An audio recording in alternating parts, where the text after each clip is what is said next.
ठीक है।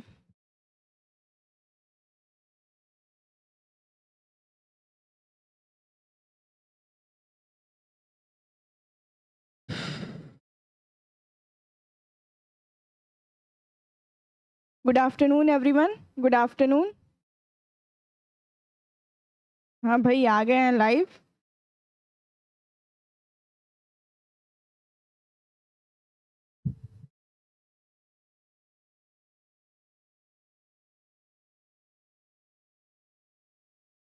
Good afternoon everyone, सभी लोग हमारे साथ जुड़ चुके हैं। Radhe Radhe, good afternoon.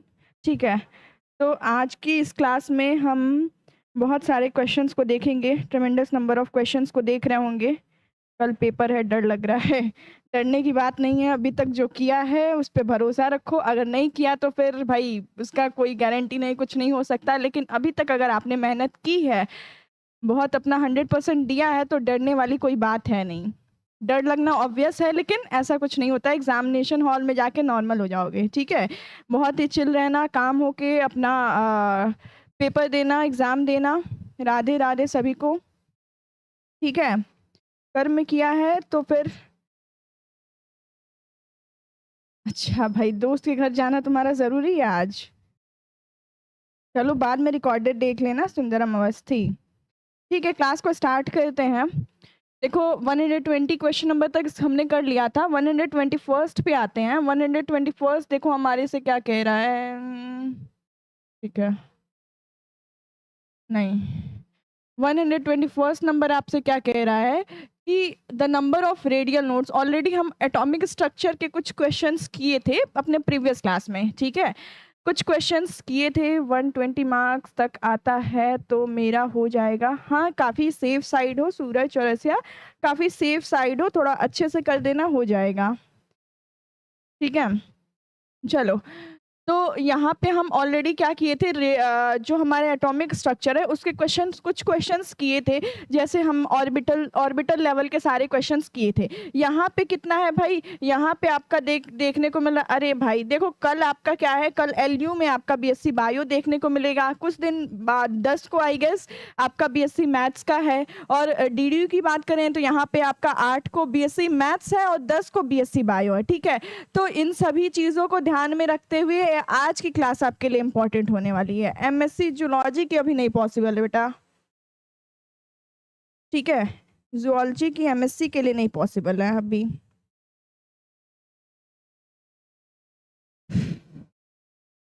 तो हम यहाँ पे देखो, अब बहुत हो गया बात। यहाँ पे क्या है, रेडियल नोट्स आपसे पूछा है। ठीक है, रेडियल नोट्स। नोट्स, सबसे पहली बात, नोट्स क्या होते हैं? सभी को गुड आफ्टरनून है, सभी को हेलो है, सभी को राधे राधे।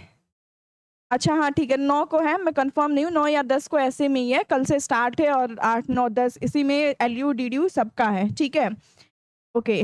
तो यहाँ पे हाँ, बीएससी एमएलटी के लिए भी इम्पोर्टेंट होगा। ठीक है, यहाँ पे देखो आपसे रेडियल नोट्स पूछ रहा है। नोट्स, सबसे पहली बात, नोट्स क्या होते हैं? नोट्स यानी कि आपके ऐसी पोजीशन जहाँ पे इलेक्ट्रॉन फाइंड करने की प्रोबेबिलिटी क्या हो, 0 हो। आपके ऑर्बिटल्स में इलेक्ट्रॉन जहाँ पे मौजूद होंगे ही नहीं, एकदम प्रोबेबिलिटी क्या है, 0% है, उसको हम कहते हैं वहाँ पे क्या है, नोड्स है। यानी कि the probability of finding the electron density, ठीक है, इज 0। एमएससी केमिस्ट्री नहीं भाई, एमएससी लेवल पे, ये 12th लेवल का है ना। एमएससी में आपसे बेसिकली बीएससी लेवल का क्वेश्चंस पूछते हैं। ठीक है, आंसर भी बता रहे हो आप लोग, चलो वेरी गुड। तो नोट्स हम समझे कि जहाँ पे प्रोबेबिलिटी फाइंड इलेक्ट्रॉनों को खोजने की प्रोबेबिलिटी क्या हो, 0 हो, उसे हम क्या कहेंगे, नोट्स कहेंगे। अब बात करें, यहाँ पे पूछा है रेडियल नोट्स।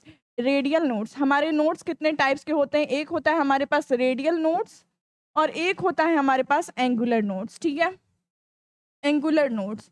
और एक हम बात करेंगे टोटल नोट्स की, टोटल नोट्स की। तो अगर हम बात करें रेडियल नोट्स की, तो ये हमारे पास कितना होता है, n-l-1। ठीक है, n क्या होता है आपका प्रिंसिपल क्वांटम नंबर, l क्या होता है आपका एजीमुथल क्वांटम नंबर, और -1 तो कांस्टेंट रहने वाला है। फिर एंगुलर नोट्स कितना होता है, l होता है। बात करें टोटल नोट्स की, तो दोनों को हम क्या करते हैं, सम करते हैं। ये कितना हो जाएगा, n-l-1 प्लस l। यहाँ से l कैंसिल, कितना आया भाई, n-1। तो टोटल नोट्स कितने होते हैं हमारे पास, n-1।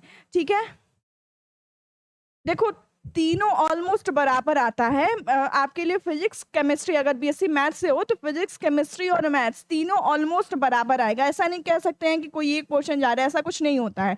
तीनों आपको लगभग लगभग बराबर देखने को मिलता है, ठीक है। तो भाई यहाँ पे हमने देख लिया नोट्स कितने हैं हमसे। हमें यहाँ से पूछा है रेडियल नोड, पूछा है 3D के लिए। देखो हमारे पास ऑर्बिटल है 3D और हमारे पास रेडियल नोड का क्या फॉर्मूला है, मैंने बताया आपको n minus L minus 1। n कितना है, principal quantum number, principal quantum number यानी कि 3, ठीक है। l क्या होता है, d के लिए मैंने बताया s के लिए वैल्यू 0 होती है, d के लिए 1, अरे सॉरी p के लिए 1 होती है, d के लिए 2 होती है, f के लिए 3 होती है। तो यहाँ पे आपका d है तो d के लिए आपका कितना हो जाएगा, 2 हो जाएगा। 3 माइनस 2 माइनस 1, माइनस 2 माइनस 1 क्या हो जाएगा, माइनस 3, 3 माइनस 3 0, यानी कि 3D ऑर्बिटल में नंबर ऑफ रेडियल नोड्स कितना आएगा आपका, 0 आ जाएगा। जो भी लोगों ने d बताया है वेरी गुड, 121 का d, बहुत से लोगों ने आपका d बताया, वेरी गुड, ठीक है। नेक्स्ट क्वेश्चन, और नेक्स्ट क्वेश्चन क्या कह रहा है, how many spherical nodes are present in 4s orbital in a hydrogen atom. देखो हाइड्रोजन एटम की बात कर रहा है और किसकी बात कर रहा है, 4s की, यानी कि आपका क्या है, मान लो ये इलेक्ट्रॉन है, ये आपका 4th ऑर्बिटल है, सेकंड थर्ड फोर्थ, ये आपका 4th ऑर्बिटल है। 4th ऑर्बिटल में स्फेरिकल नोड की बात की है। जब भी स्फेरिकल नोड की बात करेगा यानी कि हमें क्या करना होगा, n-1, ठीक है। स्फेरिकल नोड में हम क्या काउंट करते हैं, एंगुलर और अपना रेडियल। तो ये क्या हो जाएगा n-1, यानी यहाँ पे क्या है 4s है, n की वैल्यू 4 है, 4 minus 1 will give you 3। Right answer हो जाएगा आपका ऑप्शन नंबर सी।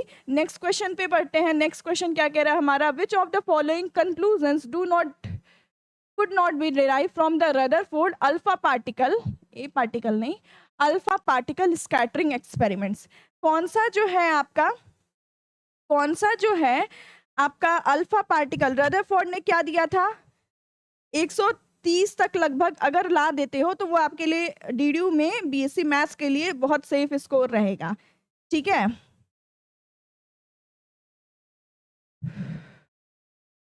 भाई इतने क्वेश्चंस हैं, मैं क्वेश्चन आंसर करूं क्लास लूं, हाँ। यहाँ पे देखो, अब यहाँ पे आपसे पूछ रहा है कि अल्फा पार्टिकल्स के लिए Rutherford alpha particle scattering experiment जो हम देखते हैं, उस एक्सपेरिमेंट में आपका, उस एक्सपेरिमेंट से हम कौन सा कंक्लूजन नहीं ले रहे होते हैं, ठीक है। तो आपसे क्या क्वेश्चन, पहला देखो क्या कहा है, most of the space in the atom is empty, परमाणु में अधिकांश स्थान खाली है। तो भाई ये क्या होता है, रदरफोर्ड ने कंक्लूजन दिया, उस कंक्लूजन में उनका एक क्या होता है कि मोस्ट ऑफ द स्पेस क्या होते हैं, एम्प्टी होते हैं। तभी क्या हो रहा है कि गोल्ड फॉयल जब हम अल्फा पार्टिकल की बीम पास कर रहे हैं तो वो क्या हो जा रहा है, कुछ सीधे चले जा रहे हैं, कुछ 180 डिग्री पे डिफ्लेक्ट हो जाना है, कुछ वापस आ जा रहे हैं। तो इससे उन्होंने क्या बोला था, उन्होंने ये बोला कि भाई most of the space in the atom is empty, आधा मतलब कि खाली है। तो ये कंक्लूजन तो बनता है। Next, the radius of the atom is about 10 के power minus 10, radius of the atom 10 के power minus 10 metre, while that of nucleus is 10 के पावर माइनस 15 मीटर। ये भी सही ये बात है, ठीक है। जो त्रिज्या होती है परमाणु की वो लगभग 10 के पावर माइनस 10 होती है, मीटर होती है, जबकि नाभिक की त्रिज्या जो होती है आपकी 10 के पावर माइनस 15 मीटर देखने को मिलती है, ठीक है। फिर नेक्स्ट बात करें, electrons move in a circular path of fixed energy called orbits, यानी कि जो हमारे इलेक्ट्रॉन्स हैं वो सर्कुलर पाथ में, ये इलेक्ट्रॉन है इसी सर्कुलर पाथ में मूव कर रहा है और इसको हम क्या कह रहे हैं, ऑर्बिट कह रहे हैं। क्या रदरफोर्ड ने ये स्टेटमेंट दिया था, ये स्टेटमेंट किसका था, ये स्टेटमेंट आपका नील्स बोर का था। भाई ये किसने दिया था, आपका बोर मॉडल में मिला था, हमें बोर्स मॉडल में ये कंक्लूजन मिला था। फिर उसको स्टेशनरी ऑर्बिट्स भी कहा गया था। तो आपका क्या हो जाएगा, आपका ऑप्शन नंबर सी यहाँ पे सही हो जाएगा। आपसे पूछा था कौन सा कंक्लूजन नहीं डिराइव हो सकता है, तो सी नहीं डिराइव हो सकता है। लास्ट है कि electrons and the nucleus are held together by electrostatic force of attraction. ये भी हमारा रदरफोर्ड का स्टेटमेंट है कि इलेक्ट्रॉन और नाभिक जो होते हैं इलेक्ट्रोस्टैटिक आकर्षण बलों द्वारा एक साथ बंधे रहते हैं, यानी इलेक्ट्रोस्टैटिक फोर्स ऑफ अट्रैक्शन। हाँ, बोर ने दिया था।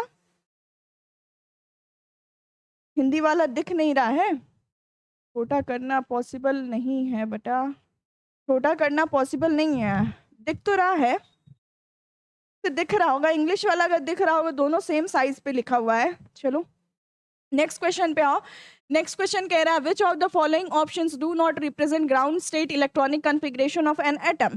कह रहा है कि कौन सा जो है आपका ग्राउंड स्टेट इलेक्ट्रॉनिक कॉन्फ़िगरेशन, किसी एटम का ग्राउंड स्टेट इलेक्ट्रॉनिक कॉन्फ़िगरेशन क्या होता है भाई। मान लो किसी एटम के पास ग्राउंड स्टेट इलेक्ट्रॉनिक कॉन्फ़िगरेशन किसे कहेंगे, तो कोई भी आपका एटम है उसके पास जितने इलेक्ट्रॉन्स हैं उतने इलेक्ट्रॉन्स के साथ वो प्रेजेंट है, तो वो अपने ग्राउंड स्टेट में है। अगर एक्साइटेशन हो जाए, मान लो कि एक इलेक्ट्रॉन डोनेट कर दे या फिर एक इलेक्ट्रॉन ले ले, तो वो अपने ग्राउंड स्टेट में नहीं, अपने एक्साइटेड स्टेट में चला जाता है। तो यहां पे क्वेश्चन कह रहा है, फिजिक्स का क्वेश्चन है, केमिस्ट्री में कैसे आया, कौन सा फिजिक्स का क्वेश्चन है भाई। कोई तो यहाँ पे अभी तक कोई फिजिक्स का क्वेश्चन नहीं आया है। निम्नलिखित में से कौन सा विकल्प परमाणु के मूल इलेक्ट्रॉन विन्यास को नहीं दर्शाता है, यानी कि आपको बताना है कौन सा ग्राउंड स्टेट को नहीं बताएगा। 124 का क्या आ रहा है भाई, का बी आ रहा है। ठीक है, देखते हैं। तो भाई 124 में देखो यहाँ पे क्या है, 1s2 2s2 2p6 3s2 3p6 3d8 और 4s2। तो ये जाहिर सी बात है किसी का क्या हो सकता है, क्या हो सकता है आपका ग्राउंड स्टेट इलेक्ट्रॉनिक कॉन्फ़िगरेशन हो सकता है। अगर कब नहीं होगा तो हमें चेक करना है कि अगर लास्ट वाला इलेक्ट्रॉन क्या कर जाए, गायब हो जाए, है ना, लास्ट वाला इलेक्ट्रॉन गायब हो जाए, तो हम क्या देखेंगे कि वहां पे आपके इलेक्ट्रॉनिक ग्राउंड स्टेट नहीं एग्जिस्ट करेगा। यहाँ पे देखो 1s2 2s2 2p6 होगा, 3s2 3p6 3d8 4s2, तो s3d9 है ये, 3d9 4s2। क्या ऐसा पॉसिबल है? हम क्या देखते हैं कि जनरली जो हमारे पास एलिमेंट है वो 3d में 10 फिल करते हैं। क्यों? क्योंकि वो क्या चाहते हैं, अपने आप को स्टेबल बनाना चाहते हैं। उस वजह से क्या होता है, ये 3d में 10 होता है और 4s में 1 इलेक्ट्रॉन जाएगा। तो ये वाला चीज आपका क्या है, गलत है। ये आपका एक्साइटेड स्टेट में हो गया, यानी कि कौन नहीं रिप्रेजेंट कर रहा है, ऑप्शन नंबर 2 नहीं रिप्रेजेंट कर रहा है। हाँ, बी राइट है। ठीक है, बी राइट है। चलो next question which of the following statement about the electron is incorrect. कौन सा स्टेटमेंट इलेक्ट्रॉन के बारे में, ठीक है, इलेक्ट्रॉन के बारे में गलत है। कुछ नहीं पढ़ा है केमिस्ट्री में, अगर तो पूरी प्लेलिस्ट फॉलो कर लो। अगर पूरी प्लेलिस्ट भी फॉलो कर लिया तो भी आपकी मोस्ट ऑफ द चांसेस हैं कि आप कर लोगे। ठीक है, यहाँ पे देखो क्वेश्चन क्या कह रहा है कि विच of the following statements about the electron is incorrect, यानी कि इलेक्ट्रॉन के बारे में कौन सा स्टेटमेंट। हाँ शिवानी बिल्कुल सही, 4s1 3d10 होना चाहिए। ओके, यहाँ पे क्वेश्चन नंबर 125 पे आओ। तो भाई यहाँ पे कह रहा है कौन सा इनकरेक्ट होगा, देखते हैं। It is negatively charged particle. तो भाई इलेक्ट्रॉन नेगेटिवली चार्ज पार्टिकल होता है, इतना सबको पता होगा। और जो mass of electron is equal to the mass of neutron. क्या मास ऑफ इलेक्ट्रॉन जो होता है क्या मास ऑफ न्यूट्रॉन के बराबर होता है? नहीं होता है। तो ये स्टेटमेंट आपका इनकरेक्ट दिया है। मास of electron, mass of neutron दोनों अलग अलग आता है। It is basic constituent of atom. तो भाई इलेक्ट्रॉन, प्रोटॉन, न्यूट्रॉन सारे ही एटम्स के बेसिक कॉन्स्टिट्यूएंट हैं, तीनों ही। तो ये भी स्टेटमेंट सही बात है। और it constitutes of cathode ray, सारे स्टेटमेंट सही है एक्सेप्ट कि जो मास होता है इलेक्ट्रॉन का वो मास ऑफ न्यूट्रॉन के बराबर नहीं होता है। ठीक है, यहाँ पे इक्वल टू बोला है, तो ये ऑप्शन क्या हो जाएगा आपका गलत, मतलब गलत है, लेकिन इसके लिए नॉट पूछा है तो फिर आपका बी ऑप्शन राइट हो जाएगा। ठीक है, हाँ 125 का बी, सभी 125 का बी बता रहे हैं, वेरी गुड। ठीक है, नेक्स्ट क्वेश्चन क्या कह रहा है भाई, नेक्स्ट क्वेश्चन को देखना। The two atoms are said to be isobars. दो परमाणुओं को संभारिक कहा जाता है। कब संभारिक कहा जाता है? जैसे मैं फॉर एग्जांपल बोलूं, आपके पास H11 है, H12 है, H13 है ना, ये आपस में क्या है, आइसोबार्स हैं। तो आइसोबार्स में आपका क्या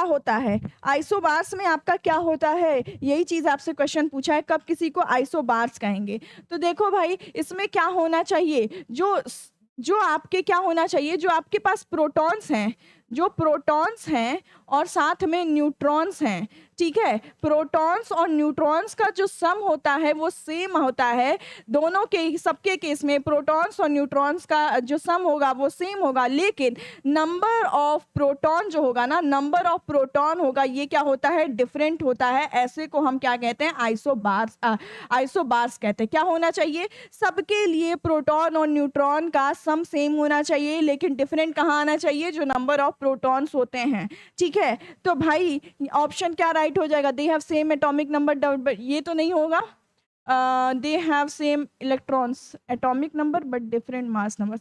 देखो एग्जैक्ट आंसर आपका ये हो जाएगा, sum of the number of protons and neutrons is same but the number of protons is different, ठीक है। आई होप सभी को क्लियर होगा। नेक्स्ट क्वेश्चन पे चलते हैं। नेक्स्ट क्वेश्चन क्या कह रहा है हमारा, नेक्स्ट क्वेश्चन कह रहा है 127 number, the number of radial nodes for 3p orbital. हमें क्या गिवन है, 3p गिवन है, रेडियल नोड्स निकालना है। रेडियल नोड्स कितना होता है, n माइनस l माइनस 1, यही होता है। n कितना है आपका 3 है, p क्या होता है, p की l की वैल्यू कितनी हो जाएगी, 1 हो जाएगी, तो 3 माइनस 1 माइनस, तो ये 3 माइनस 2 हो जाएगा और ये हो जाएगा 1, यानी आंसर आया 1, ऑप्शन नंबर डी आपका राइट हो जाएगा। 127 का क्या हो जाएगा, 127 का आपका डी हो जाएगा, 3p, ठीक है। चलो नेक्स्ट क्वेश्चन पे आओ।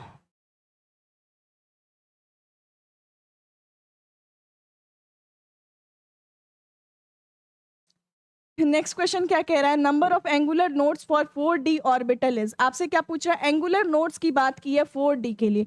एंगुलर नोड्स किसके बराबर होता है, angular nodes is equal to l। Angular nodes किसके बराबर होता है, l के बराबर होता है, और d है तो d की l वैल्यू कितनी होती है, 2 होती है, तो आपका नोड्स कितने हो जाएंगे, 2 हो जाएंगे, यानी कि राइट ऑप्शन आपका ऑप्शन नंबर सी हो जाएगा, ठीक है।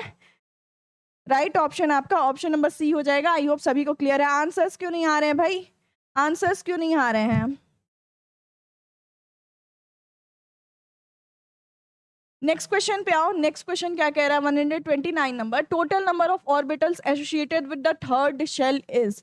आपको बताना है कि जो हमारे पास जो थर्ड शेल होता है ना, जो 3 होता है, थर्ड शेल होता है, इसके लिए आपको क्या बताना, टोटल नंबर ऑफ ऑर्बिटल्स बताना है कि इसमें कितनी आपकी ml लाई करेंगे। अब देखो थर्ड शेल है यानी कि ये n है, इसके लिए l वैल्यू कितनी होगी भाई, इसके लिए l वैल्यू आपकी कितनी हो जाएगी, 0 टू n माइनस 1 होती है, यानी कि आपकी क्या हो जाएगी, 0 1 2, यही होगी। अब हर एक के लिए अपनी अपनी क्या आएगी, ml वैल्यू आएगी। इस 0 के लिए ml वैल्यू क्या हो जाएगी, 0 हो जाएगी। ml वैल्यू कितनी होती है भाई, -L2 + L, ठीक है। इस 1 के लिए कितनी हो जाएगी, -1 0 + 1। इस 2 के लिए कितनी हो जाएगी, -2 -1 0 + 1 + 2, यही हो जानी है, ठीक है। कितनी आई, यहाँ से 1 आया, 1 ml वैल्यू, यहाँ से 3 आया, 3 1 4 और 5, कितना हो गया, 9 ml वैल्यू हो गया, ठीक है। हाँ BSc एग्रीकल्चर के लिए भी है, तो आपके पास टोटल 9 ml की वैल्यूज आ गई। हाँ सभी लोग बिल्कुल सही बता रहे हो। चलो नेक्स्ट क्वेश्चन पे आओ, ऑप्शन नंबर सी राइट हो जाएगा। क्वेश्चन इनकम्प्लीट है 130, आगे बढ़ना। 131 कह रहा है the maximum number of elements in the third period is. अब यहाँ से आपको पीरियोडिक प्रॉपर्टीज के बेसिस पे क्वेश्चंस देखने को मिलेंगे, पीरियोडिक प्रॉपर्टीज के बेसिस पे क्वेश्चंस देखने को मिलेंगे। आपसे क्या कह रहा है भाई, the maximum number of element third period में, पहला पीरियड, दूसरा पीरियड, तीसरा पीरियड, थर्ड पीरियड हमें मिल गया। थर्ड पीरियड में कितने नंबर 22 क्या बता रहे हो, 119 का सी। हाँ सी ऑप्शन आया था, सभी लोग बिल्कुल सही हो, ठीक है। यहाँ पे बताओ मुझे थर्ड पीरियड में आपके कितने नंबर, बहुत ही इजी क्वेश्चन है, कितने नंबर ऑफ एलिमेंट्स होते हैं भाई। देखो फर्स्ट पीरियड में, आपके फर्स्ट पीरियड में सिर्फ और सिर्फ 2 एलिमेंट्स होते हैं, कौन कौन, हाइड्रोजन और सिंपली हीलियम। बात करें सेकंड पीरियड की, तो सेकंड पीरियड में आपके पी ब्लॉक के आते हैं और साथ में एस ब्लॉक के एलिमेंट्स आते हैं, तो वो टोटल 8 एलिमेंट्स होते हैं। बात करें थर्ड पीरियड की, तो थर्ड पीरियड में भी आपके टोटल 8 एलिमेंट्स होते हैं। ठीक है, टोटल कितने होते हैं थर्ड पीरियड में 8 एलिमेंट्स होते हैं, फोर्थ पीरियड में कितने होते हैं 18 एलिमेंट्स आपके लाई करते हैं, फिफ्थ पीरियड में भी आपके कितने लाई करेंगे 18 एलिमेंट्स लाई करेंगे, ठीक है, सिक्स्थ पीरियड और सेवन्थ पीरियड में दोनों कितना लाई करेगा 32 32 एलिमेंट्स। तो देखो फर्स्ट और सेकंड, फर्स्ट में आपके 2 लाई करेंगे, सेकंड और थर्ड में 8 लाई करेंगे, फोर्थ और फिफ्थ में 18 और सिक्स्थ और सेवन में 32। याद रखना किसी भी तरीके से आपको क्वेश्चन पूछ देगा। तो यहाँ पे आपके लिए पूछा था फॉर द थर्ड पीरियड में कितने एलिमेंट्स हैं 8, यानी right option option A, right answer option A. चलो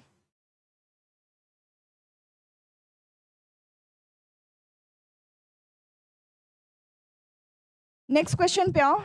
ऑप्शन ए सभी लोग बता रहे हो, वेरी गुड। 11th 12th से ज़्यादा आएगा कि 11th से 11th? देखो देखा क्या जाता है कि कभी कभी 11th से ज़्यादा पूछ देता है, कभी 12th से ज़्यादा पूछ देता है। पिछली बारी अगर देखा जाए तो आपका 11th से मोस्टली ज़्यादा पूछा था और 11th के इनऑर्गेनिक पोर्शन से ज़्यादा पूछा था। ज़रूरी नहीं कि इस बार भी सेम वही रिपीट हो, कुछ भी हो सकता है, इसलिए सारे ही टॉपिक्स को सारे ही पोर्शन से अच्छे से करो, ठीक है।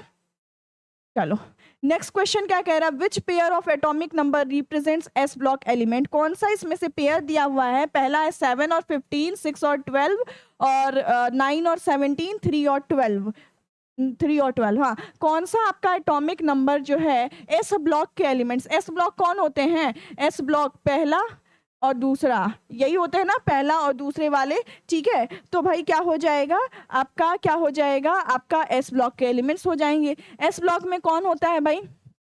Lithium, sodium, potassium, rubidium, caesium, francium. ये क्या होते हैं? ये आपके एल्कली मेटल्स होते हैं, एल्कली मेटल्स। ये क्या हो जाएंगे आपके एल्कली मेटल्स हो जाएंगे। और यहाँ पे क्या होता है हाइड्रोजन होता है, लेकिन हाइड्रोजन आपका एल्कली मेटल्स में नहीं लाई करता है, ठीक है। और नेक्स्ट बात करें आपके सेकेंड ग्रुप के एलिमेंट जो कि आपके क्या होते हैं, आपके एल्कलाइन अर्थ मेटल होते हैं, ठीक है। तो ये आपके क्या होते हैं, beryllium, magnesium, calcium, strontium, barium, radium, ठीक है। ये आपके क्या होते हैं, ये आपके एल्कलाइन अर्थ मेटल होते हैं, ग्रुप 3 के होते हैं, ठीक है। आपसे क्वेश्चन पूछा था कौन कौन एस ब्लॉक के एलिमेंट है, यहाँ पे आपको क्या गिवन है, एटॉमिक नंबर गिवन है। अब एटॉमिक नंबर के हिसाब से आपको क्या करना है, यहाँ पे आंसर करना है, ओके। तो क्या हो जाएगा भाई, यहाँ पे क्या हो जाएगा, देखो यहाँ पे 7 और 15, ये आपका 3 होता है, 4 होता है, इस हिसाब से देख लो, 11 होता है, 12 होता है, ऐसे देख लो। 6 और 12, 6 तो नहीं लाई कर रहा है, यहाँ पे 7 भी नहीं लाई किया, 9 और 17, 9 भी नहीं लाई कर रहा है, 3 और 12, ये 3 है, ये 12 है, यानी कि ये एस ब्लॉक के एलिमेंट्स हैं। ऑप्शन नंबर डी क्या हो जाएगा, राइट हो जाएगा, ऑप्शन नंबर डी, ठीक है। हाँ हाँ बिल्कुल सही। हाँ भाई, शूज वियर करके एग्जाम में जा सकते हो, ठीक है। नेक्स्ट क्वेश्चन है, the fourth period of the P block element contains.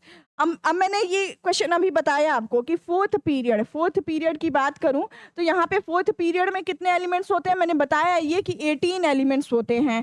तो एक ही कॉन्सेप्ट पे बहुत सारे क्वेश्चंस आपके फ्रेम हो सकते हैं। आपके कितने हो जाएंगे फोर्थ पीरियड में, आपके 18 एलिमेंट्स हो जाएंगे। ऑप्शन नंबर डी क्या हो जाएगा?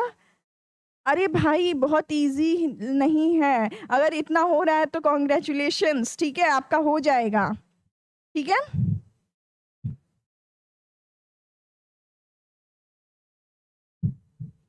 यहाँ पे 113 का क्या हो जाएगा, 18 एलिमेंट्स आपका राइट आंसर हो जाएगा। नेक्स्ट क्वेश्चन पे आओ। मैं element A B C D have the following electronic configuration. आपका ए बी सी डी का इलेक्ट्रॉनिक कन्फिग्रेशन दिया है और पूछ क्या रहा है, क्वेश्चन इनकम्प्लीट रह गया ना। चलो एक सेकेंड,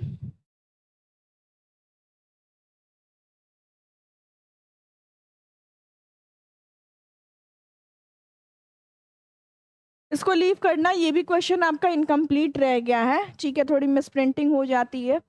नेक्स्ट क्वेश्चन पे आओ, the correct order of radii of 3 species. आपको 3 स्पीसीज दिए हैं, ये भी देखो यहाँ भी थोड़ी सी गड़बड़ है। आपको स्पीसीज क्या है, CA+, CA2+ और CA है, ठीक है। आपको 3 स्पीसीज दिए गए हैं, आपको बताना है कि कौन सा ऑर्डर होगा इनके इनके रेडियाई का क्या करेक्ट ऑर्डर होगा, ठीक है। अरे भाई टफ नहीं होते हैं। एलयू में और डीडीयू की बात करूं भाई, मैं तो इसी लेवल के क्वेश्चंस आते हैं आपके केमिस्ट्री में, ठीक है। यहाँ पे देखो भाई, तो आपको 136 नंबर क्वेश्चन क्या कह रहा है, आपके पास Cu2 प्लस है, Cu नहीं है, Ca2 प्लस है, Ca है और Ca प्लस है। आपको क्या बताना है कि इसका एटॉमिक रेडियाई का ऑर्डर क्या होगा। आप कॉन्सेप्ट समझ लो, इसके बेसिस पे कुछ भी क्वेश्चन पूछ सकता है, किसी के भी रेडियाई को दे सकता है। तो हम क्या जानते हैं, मान लो आपके पास Ca है, Ca से ये Ca प्लस हुआ होगा। कैसे ये Ca प्लस हुआ होगा, जब इसने इलेक्ट्रॉन्स लूज किया होगा, इसने क्या किया होगा, एक इलेक्ट्रॉन यहाँ से निकल गया होगा। इलेक्ट्रॉन निकलने का क्या मतलब है, अब देखो ये Ca जो है, जितना पहले फोर्स लगा के अपने इलेक्ट्रॉनों को पकड़ा था, यानी कि जितना पहले ये न्यूक्लियर फोर्स लगाया था, उतना ही न्यूक्लियर फोर्स ये क्या कर रहा है, अब भी लगा रहा है भाई। उतना ही न्यूक्लियर फोर्स अब भी लगा रहा है। कब, जब ये Ca2 प्लस में कन्वर्ट, Ca प्लस में कन्वर्ट हुआ है। इसका मतलब क्या है कि ये पहले चार, मान लो कि पहले 4 इलेक्ट्रॉन पे फोर्स लगा रहा था, अब 3 इलेक्ट्रॉन पे फोर्स लगा रहा है। तो 3 इलेक्ट्रॉन पे फोर्स ज्यादा लगेगा, क्या करेगा, साइज क्या हो जाएगी आपकी, रेड्यूस हो जानी है। उस केस में साइज क्या हो जानी है, उस केस में रेड्यूस हो जानी है, ठीक है। तो भाई अब यहाँ से Ca और फिर Ca से Ca प्लस बना होगा, Ca से Ca2 प्लस बना होगा। ये कौन है, वीर श्रीवास्तव, ठीक है, बिल्कुल ही सही बताया है आपने। Ca प्लस आपका सबसे बड़ा, Ca सबसे बड़ा होगा, फिर Ca प्लस Ca2 प्लस। क्यों होगा, तो आई होप ये क्लियर है। अब देखो 2 प्लस में क्या होगा, इससे क्या हुआ होगा, 2 इलेक्ट्रॉन्स का रिमूवल हुआ होगा। अब 2 इलेक्ट्रॉन्स का रिमूवल हो गया, लेकिन आपका न्यूक्लियर चार्ज तो सेम है। न्यूक्लियर चार्ज सेम है तो आपका क्या हो जाएगा, न्यूक्लियर चार्ज सेम है तो और ज्यादा, कम इलेक्ट्रॉन्स है तो फोर्स ज्यादा लगा के अपनी तरफ खींचेगा। तो याद रखना, कैटायन, कैटायन का जो साइज होता है, कैटायन का जो साइज होता है वो क्या होता है, कम होता है एज कंपेयर टू आपके ओरिजिनल एलिमेंट के, ठीक है। तो आपका आंसर क्या हो जाएगा, Ca Ca plus Ca2 plus, ठीक है। Ca Ca plus Ca2 plus, A को राइट बना लेना, ठीक है। ऑप्शन नंबर ए क्या हो जाएगा आपका, राइट हो जाएगा। अब बहुत लोगों ने आंसर दिया है, ठीक है। नेक्स्ट क्वेश्चन देखो 137 number, the property which regularly increases down the group in the periodic table, ठीक है। आपके पीरियोडिक टेबल में डाउन द ग्रुप जाते हैं, जब ऊपर से नीचे की तरफ जाते हैं, तो कौन सी प्रॉपर्टी जो है वो डिक्रीज करती है, कौन सी प्रॉपर्टी डिक्रीज करती है। अब भाई क्या है भाई, यहाँ पे आयनाइजेशन इंथैल्पी है। आयनाइजेशन इंथैल्पी मैंने कल वाली क्लास में बताया कि जैसे मान लो Ca, अभी मैंने बोला कि Ca से ये क्या हो रहा है, Ca प्लस कन्वर्ट हो रहा है, यानी कि अपने आयन में कन्वर्ट हुआ है। जब इलेक्ट्रॉन को, एक इलेक्ट्रॉन निकल जाए तो वो आयन में कन्वर्ट हो जाता है, और आयन में कन्वर्ट होने के लिए जो एनर्जी की रिक्वायरमेंट होती है, इस इलेक्ट्रॉन को रिमूव करने के लिए जो एनर्जी की रिक्वायरमेंट होती है, उसे हम क्या कहते हैं, आयनाइजेशन एनर्जी, ठीक है। क्लियर है। तो क्वेश्चन क्या कह रहा है आपसे कि किसके लिए जो प्रॉपर्टी है वो रेगुलरली इंक्रीज करेगी नीचे से, नीचे जाने पे। अब देखो नीचे जाने पे क्या होता है, जैसे जैसे ऊपर से नीचे जाते हैं, जो हमारी रेडियाई है, एटॉमिक रेडियाई की अगर मैं बात करूं, तो ये क्या होती है, ये बढ़ती है। क्यों बढ़ती है मैम, क्योंकि नंबर ऑफ शेल्स क्या होते हैं, बढ़ते हैं। थर्ड की बात करें, थर्ड में 3 शेल, फोर्थ की बात करें 4 शेल, फिफ्थ की बात करें 5th शेल, तो नंबर ऑफ शेल्स बढ़ रहे हैं। जब नंबर ऑफ शेल्स बढ़ेंगे तो ये बताओ, ये पहला शेल, ये दूसरा शेल, ये तीसरा शेल, तो साइज बढ़ रही है ना, तो नंबर ऑफ शेल्स के बढ़ने की वजह से रेडियाई बढ़ जाती है। अब ये बताओ मुझे, यहाँ से इलेक्ट्रॉन निकाल पाना टफ है कि यहाँ से इलेक्ट्रॉन निकाल पाना टफ है, तो जाहिर सी बात है यहाँ से इलेक्ट्रॉन निकाल पाना टफ है और यहाँ से निकाल पाना इजी है। क्यों, क्योंकि ये न्यूक्लियस से ज़्यादा दूरी पे है, न्यूक्लियस से ज़्यादा दूर है, तो इसको हम निकाल लेंगे इजीली। लेकिन ये पास है, पास है तो इसमें न्यूक्लियर फोर्स ज़्यादा लग रहा है, ज़्यादा तेज़ी से इसको पकड़े हुए, जब ज़्यादा तेज़ी से पकड़े हुए तो इसको निकाल पाना क्या हो जाएगा, टफ हो जाएगा। तो हेंस क्या होगा, जैसे जैसे ऊपर से नीचे जाएंगे, जो आयनाइजेशन एनर्जी है वो क्या हो रही होगी, आपकी घट रही होगी, डिक्रीजेस, घट रही होगी, क्योंकि एटॉमिक रेडियाई इंक्रीज करता है। समझ लो, किसी भी कॉन्सेप्ट से कोई भी क्वेश्चन पूछेगा आप कर ले जाओगे, ठीक है, अगर कॉन्सेप्ट ये जो मैं बता रही हूँ पता रहा। नेक्स्ट बात करें इलेक्ट्रोनेगेटिविटी की। इलेक्ट्रोनेगेटिविटी आपकी क्या होती है, इलेक्ट्रोनेगेटिविटी आपकी टेंडेंसी होती है किसी भी एलिमेंट की, किस बात की टेंडेंसी, तो जो शेयर्ड पेयर ऑफ इलेक्ट्रॉन है उसको अपनी तरफ कितना खींच रहे हो। जस्ट फॉर एग्जांपल आपका HCl है, तो HCl में जो ये एक एक इलेक्ट्रॉन शेयर हुए हैं ना, तो ये मान लो कि H कितना इस इलेक्ट्रॉन को अपनी तरफ खींच रहा है और Cl जो ये शेयर्ड पेयर दोनों इलेक्ट्रॉन को अपनी तरफ कितना खींच रहा है। यहाँ हमें क्या पता है, ये Cl ज्यादा इलेक्ट्रोनेगेटिव होता है, ये इलेक्ट्रॉन को अपनी तरफ खींच लेता है। तो इलेक्ट्रोनेगेटिव का मतलब समझ में आया। इलेक्ट्रोनेगेटिव क्या होता है, electronegativity tendency to attract the shared pair of electron. और जैसे जैसे हम ऊपर से नीचे की तरफ जाते हैं ये भी क्या हो रहा होता है, ये भी आपका डिक्रीज हो रहा होता है, ठीक है, ये भी आपका डिक्रीज हो रहा होता है। नेक्स्ट बात करें रेड्यूसिंग नेचर की। रेड्यूसिंग नेचर इसको हम स्पेसिफिकली कहाँ देखते हैं, एस ब्लॉक एलिमेंट्स में, ठीक है, एस ब्लॉक एलिमेंट्स में जैसे जैसे ऊपर टॉप टू बॉटम जाते हैं रेड्यूसिंग नेचर क्या होता है, आपका रेड्यूसिंग नेचर इंक्रीज होता है। ओके, आपका रेड्यूसिंग नेचर इंक्रीज होता है। नहीं, डीडीयू में आपका रीजनिंग नहीं आता है, डीडीयू बीएससी में आपका रीजनिंग नहीं आता है। ओके, तो यहाँ पे देखो क्या था, हाँ रेड्यूसिंग नेचर था। रेड्यूसिंग नेचर जैसे टॉप टू बॉटम जाओगे रेड्यूसिंग नेचर आपका डिक्रीज होता है। एस ब्लॉक के एलिमेंट्स को बहुत ही अच्छा रेड्यूसिंग एजेंट माना जाता है। जैसे फॉर एग्जांपल अगर मैं बात करूँ लिथियम की, LiAlH4 बेटर रेड्यूसिंग एजेंट है, तो यहाँ पे आपका क्या हो जाता है, रेड्यूसिंग एजेंट इंक्रीज करता है। नेक्स्ट है इलेक्ट्रॉन गेन एंथैल्पी, यानी कि आयनाइजेशन में आयन बनाया, इलेक्ट्रॉन गेन एंथैल्पी में मान लो A है, इसको इलेक्ट्रॉन को गेन कराया तो ये क्या करेगा, A माइनस में कन्वर्ट होगा। इसके लिए जो एनर्जी की रिक्वायरमेंट है वो आपकी क्या होती है, इलेक्ट्रॉन गेन एंथैल्पी, या फिर आपका क्या होता है, आपका क्या कहते हैं, इसे ही हम इलेक्ट्रॉन एफिनिटी भी बोलते हैं। क्या बोलते हैं, इलेक्ट्रॉन एफिनिटी, यानी कि इलेक्ट्रॉन को अपनी तरफ कितना खींच लोगे, ठीक है।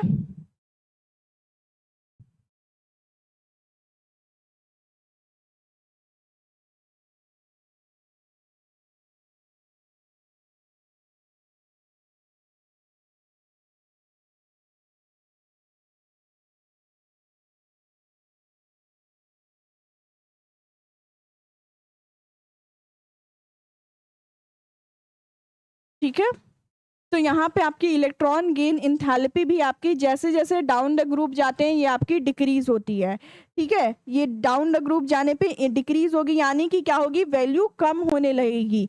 ओके, अब नेक्स्ट क्वेश्चन पे आते हैं। In which of the following pairs the first atom or the ion is not larger than second?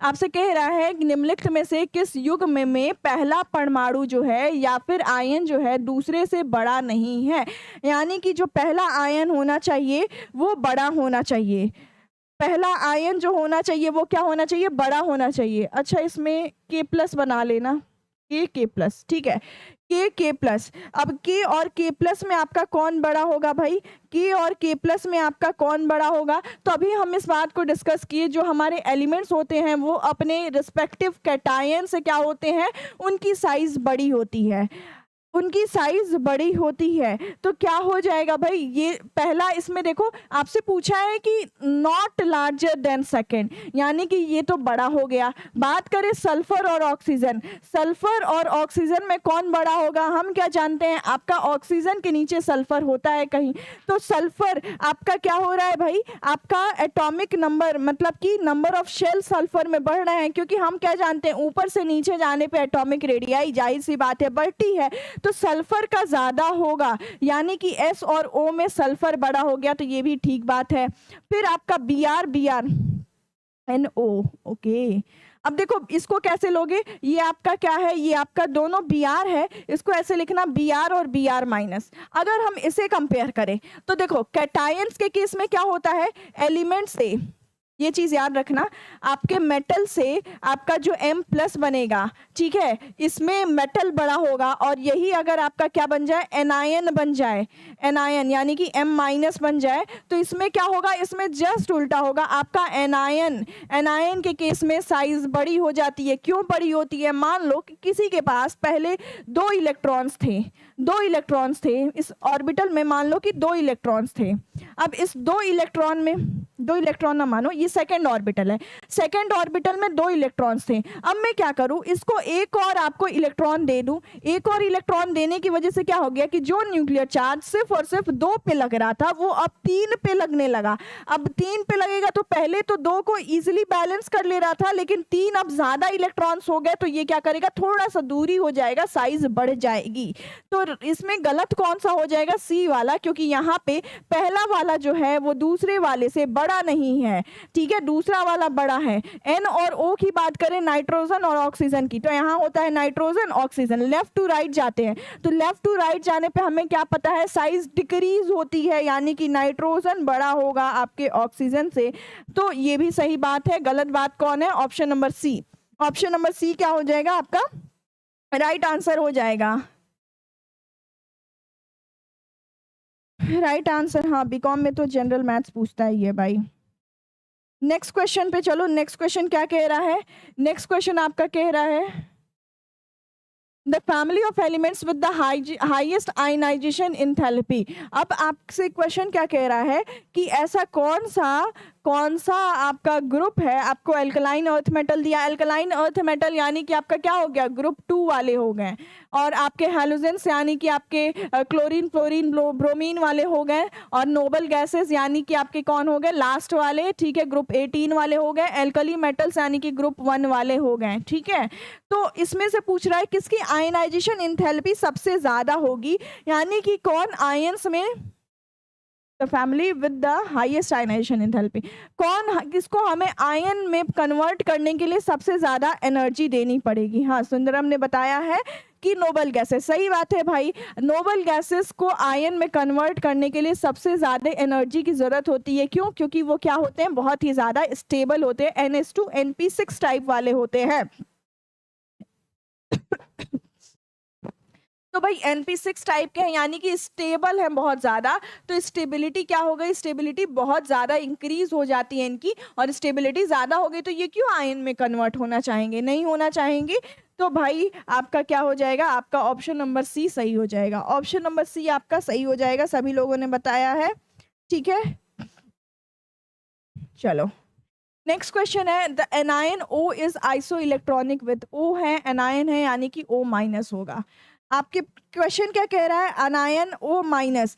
Iso electronic का क्या मतलब होता है, आइसो इलेक्ट्रॉनिक मतलब होता है कि जो आपके पास नंबर ऑफ इलेक्ट्रॉन्स जो हैं वो क्या हो जाएंगे, नंबर ऑफ इलेक्ट्रॉन्स जो हैं वो सेम हो जाएंगे। नंबर ऑफ आइसो इलेक्ट्रॉनिक मतलब जैसे आइसोटोप्स आइसोबार्स होते हैं ना, वैसे ही आइसो इलेक्ट्रॉनिक होता है। यहाँ पे क्या होना चाहिए, नंबर ऑफ इलेक्ट्रॉन सेम होना चाहिए।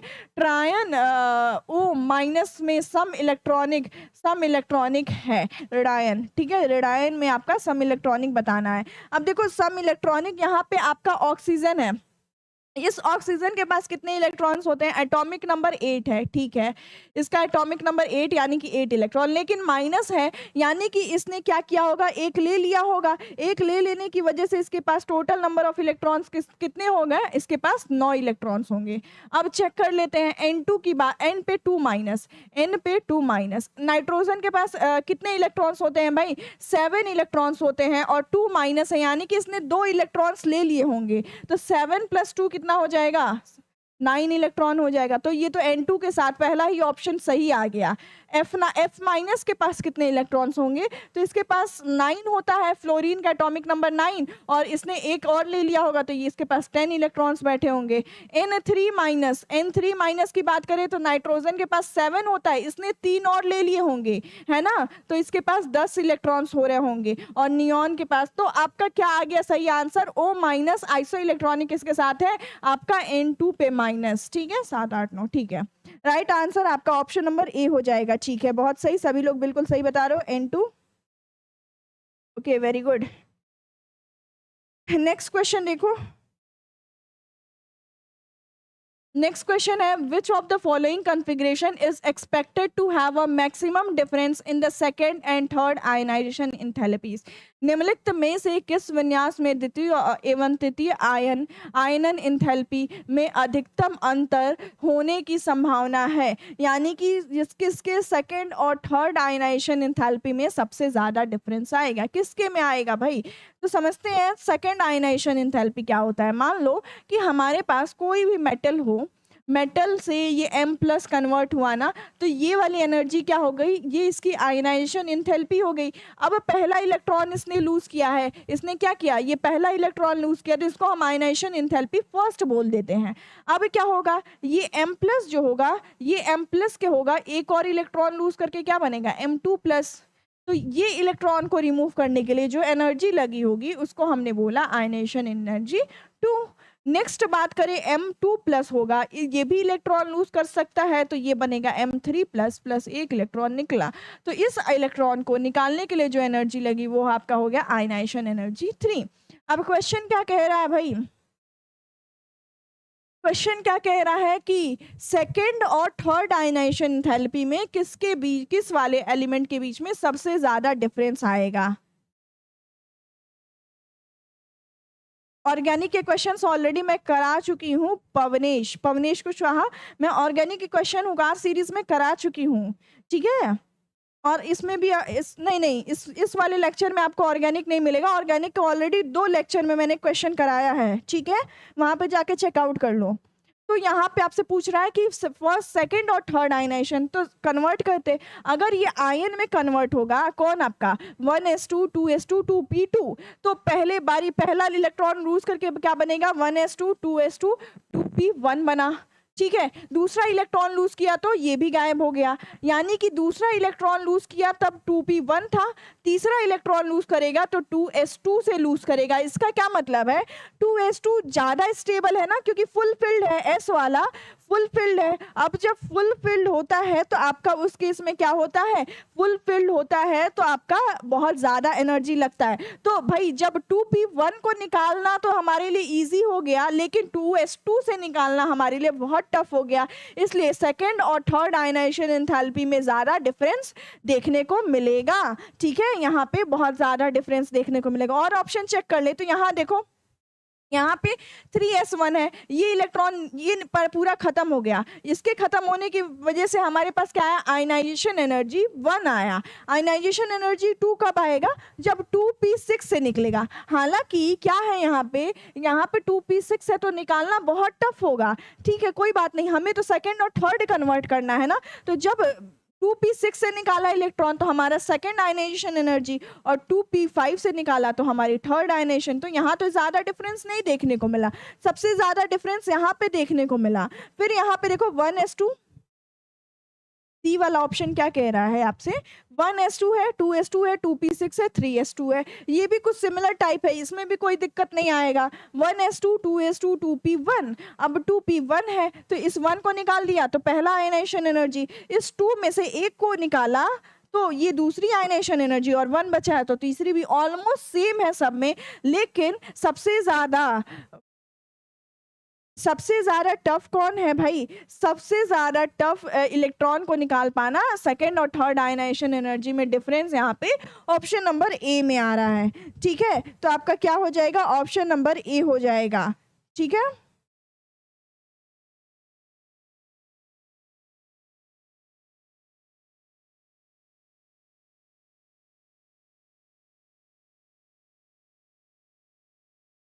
ठीक है, तो आई होप 142 का क्लियर है, ऑप्शन नंबर ए राइट हो जाएगा। नेक्स्ट क्वेश्चन क्या कह रहा है, the order of screening effect of electrons of s p d and f orbitals of a given shell of an atom on its outer shell electron is, किसी परमाणु के किसी दिए गए कोश के sp d और f ऑर्बिटल के इलेक्ट्रॉनों के बाहरी कोश के इलेक्ट्रॉनों के स्क्रीनिंग प्रभाव का क्रम है, ठीक है। सिंपली क्वेश्चन क्या कह रहा है, क्वेश्चन कह रहा है आपके पास S है, P है, D है, F है, ठीक है। हमसे क्या पूछा है, आपको बताना है कौन कितना ज्यादा स्क्रीन करता है, तो हमें क्या पता है सबसे ज्यादा स्क्रीनिंग इफेक्ट S का होता है, फिर P का होता है, फिर D का होता है, फिर F का होता है। यहाँ से हम क्या पढ़े थे, अच्छा देखा जाएगा, एक मैराथन वीडियो के लिए देखा जाएगा, ठीक है। देखा जाएगा। बीएससी अब तो परसों एग्जाम है, पुकार सीरीज आपको दी जा रही है, और ये स्पेशली ये पुकार सीरीज ही पूरी देख लो ना तो ऑलमोस्ट पूरी केमिस्ट्री आपकी कवर हो जाएगी। हर एक चैप्टर से मैंने क्वेश्चन, इंपॉर्टेंट क्वेश्चंस इस पुकार सीरीज में दिए हैं। साथ में मैंने और क्या कराया है, मैंने क्या कहते हैं PYQs भी कराए हैं। एक बीएससी बहुत पहले कराया था और एक अभी 1-2 दिन पहले कराया है मैंने, तो वो सारे इतना देख लो तो बहुत है भाई। कौन बोल रहा है 141 अगेन? 141 40, अच्छा यही 141 है। ये आपसे ये कह रहा था कि आपको सेकेंड और थर्ड आयनाइजेशन इंथैल्पी में किसमें सबसे ज़्यादा डिफरेंस देखने को मिलेगा। सेकेंड आयनाइजेशन इंथैल्पी यानी कि दूसरा इलेक्ट्रॉन निकालना, और थर्ड आयनाइजेशन एनर्जी यानी कि तीसरा इलेक्ट्रॉन निकालना। अब देखो इसमें क्या बोला मैंने कि यहाँ पे क्या है भाई, आपका 1s2 2s2 2p2 है। चलो आपका क्या है 1s2 2s2 2p2 है, ठीक है। तो इसमें निकालो पहला इलेक्ट्रॉन, अगर एक इलेक्ट्रॉन निकला तो कॉन्फ़िगरेशन क्या हो गया 1s2 2s2 2p1 हो गया। अब इस वाले से जो इलेक्ट्रॉन निकालेंगे वो सेकेंड आयनाइजेशन इंथैल्पी होगी आपकी। तो सेकेंड वाला निकाला तो ये क्या हो गया 2p0 हो गया, 2s2 हो गया और 1s2 हो गया। अब यहाँ से इलेक्ट्रॉन को निकाल लिया, वो तो इजी था हमारे लिए। अब यहाँ से इलेक्ट्रॉन को निकालो, यहाँ से इलेक्ट्रॉन निकालने जाओगे तो ये क्या है 2s2 है, यानी कि फुल फिल्ड है। और जब भाई आपका क्या हो फुल फिल्ड ऑर्बिटल रहता है, फुल फिल्ड ऑर्बिटल रहता है तो वहाँ से इलेक्ट्रॉन निकाल पाना बहुत टफ हो जाता है। इस वजह से देखो ये क्या था आपका, ये आपका सेकंड था और यहाँ पे थर्ड होगा, तो यहाँ से इलेक्ट्रॉन को निकाल पाना टफ हो जाएगा। इसीलिए मैंने बोला ये ऑप्शन आपका राइट हो जाएगा। ओके, यहाँ पे इस क्वेश्चन को हम लोग कर रहे थे कि SPDF की बात कर रहे थे। तो क्वेश्चन ये कह रहा है कि आपको ये बताना है किसका स्क्रीनिंग इफेक्ट सबसे ज़्यादा है। तो स्क्रीनिंग इफेक्ट सबसे ज़्यादा क्या हो जाएगा, स्क्रीनिंग इफेक्ट किसका सबसे ज़्यादा हो जाएगा, S का सबसे ज़्यादा होता है, कम P का होता है, D का होता है, F का होता है। हम जब पढ़ते हैं P ब्लॉक के एलिमेंट्स को, तो P ब्लॉक के एलिमेंट्स में हम क्या पढ़ते हैं, P ब्लॉक के एलिमेंट्स में हम देखते हैं कि वहाँ पे जैसे मान लो कि एल्यूमिनियम और गैलियम साइज ऑलमोस्ट सेम हो रही होती है ना, तो वहाँ पे हम क्या पढ़ते हैं भाई कि वहाँ पे हम देखते हैं कि वो स्क्रीनिंग पुअर शील्डिंग इफेक्ट होती है आपकी D और F की। इस वजह से पुअर शील्डिंग इफेक्ट की वजह से उनका रेडियाई कम हो जाता है। तो वहाँ पे भी आप देखते होंगे कि इन दोनों का जो शील्डिंग होता है वो बहुत ही पुअर होता है। सबसे स्ट्रॉन्ग होता है S का, फिर P का, D का, F का। ओके, राइट आंसर हो जाएगा आपका ऑप्शन नंबर A। क्लियर है आपका ऑप्शन नंबर A राइट हो जाएगा। नेक्स्ट क्वेश्चन पे चलते हैं।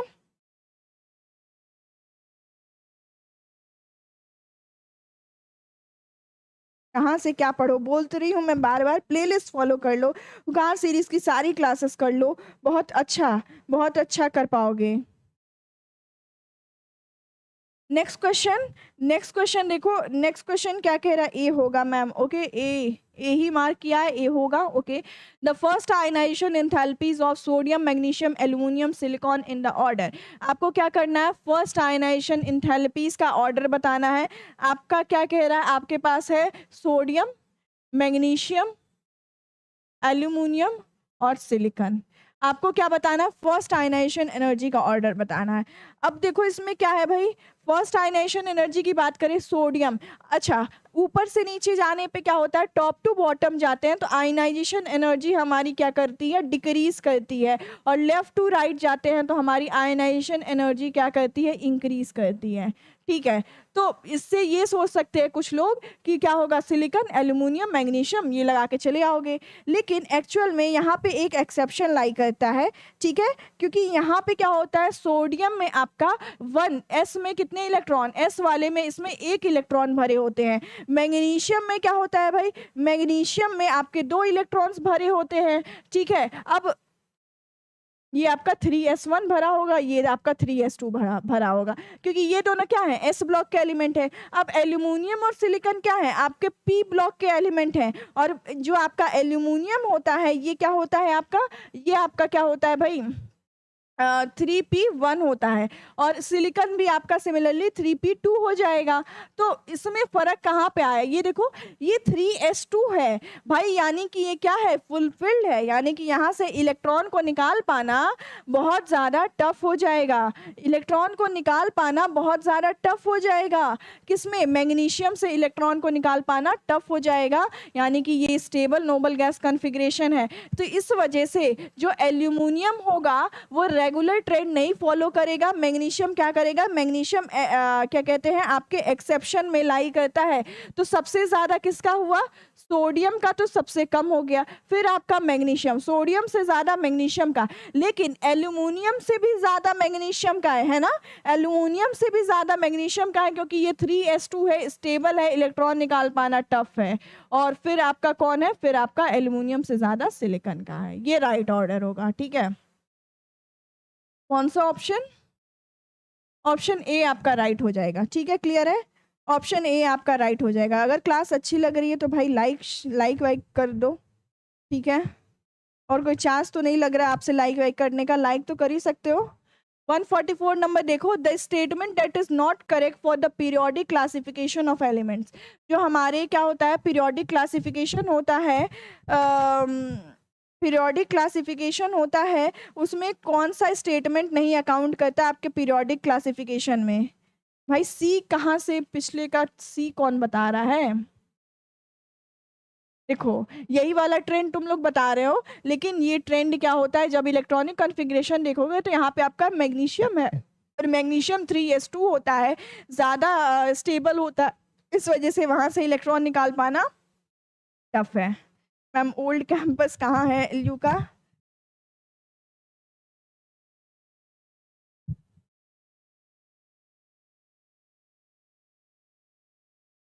वन 142 का सी होगा मैम, 142।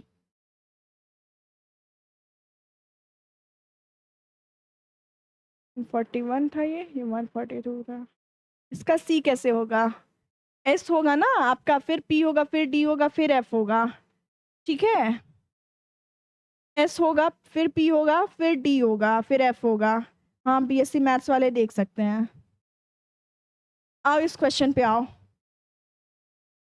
आप बहुत अच्छा पढ़ाती है ma'am, okay thank you so much, ठीक है, चलो समझ आना यही इंपॉर्टेंट होता है। नेक्स्ट क्वेश्चन कह रहा है कि statement that is not correct, periodic classification जो हुआ है उसके लिए आपका कौन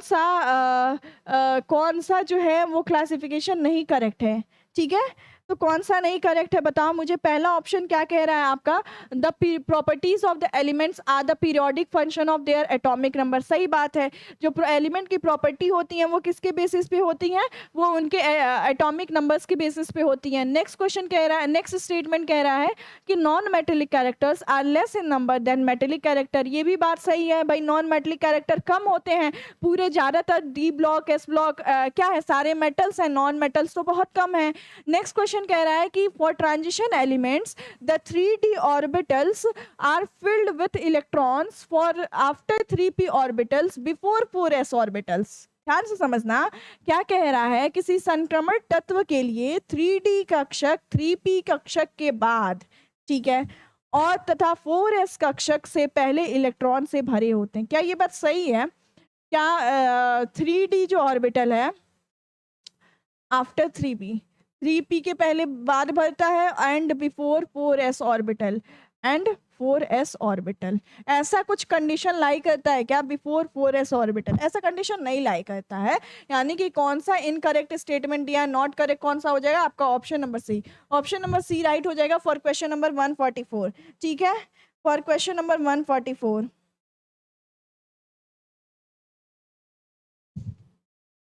क्या बात है भाई, नेक्स्ट क्वेश्चन देखो, नेक्स्ट क्वेश्चन आपसे क्या कह रहा है भाई, एक सेकंड लेना,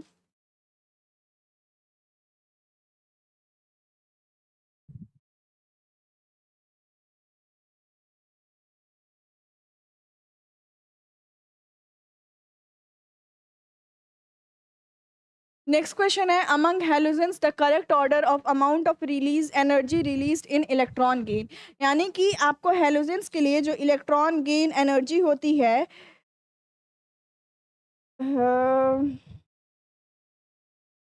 चलो ठीक है भाई। कहाँ किस यूनिवर्सिटी का तुम एग्जाम दे रहे हो भाई सुंदरम? ये डीडीयू से बिलोंग कर रहे हो या फिर एलयू से बिलोंग कर रहे हो भाई? अरे कितनी बार बोलूं, बीएससी मैथ्स वाले, बीएससी बायो वाले सब देखेंगे इसको। यहाँ पे देखो, तो ये क्या कह रहा है क्वेश्चन की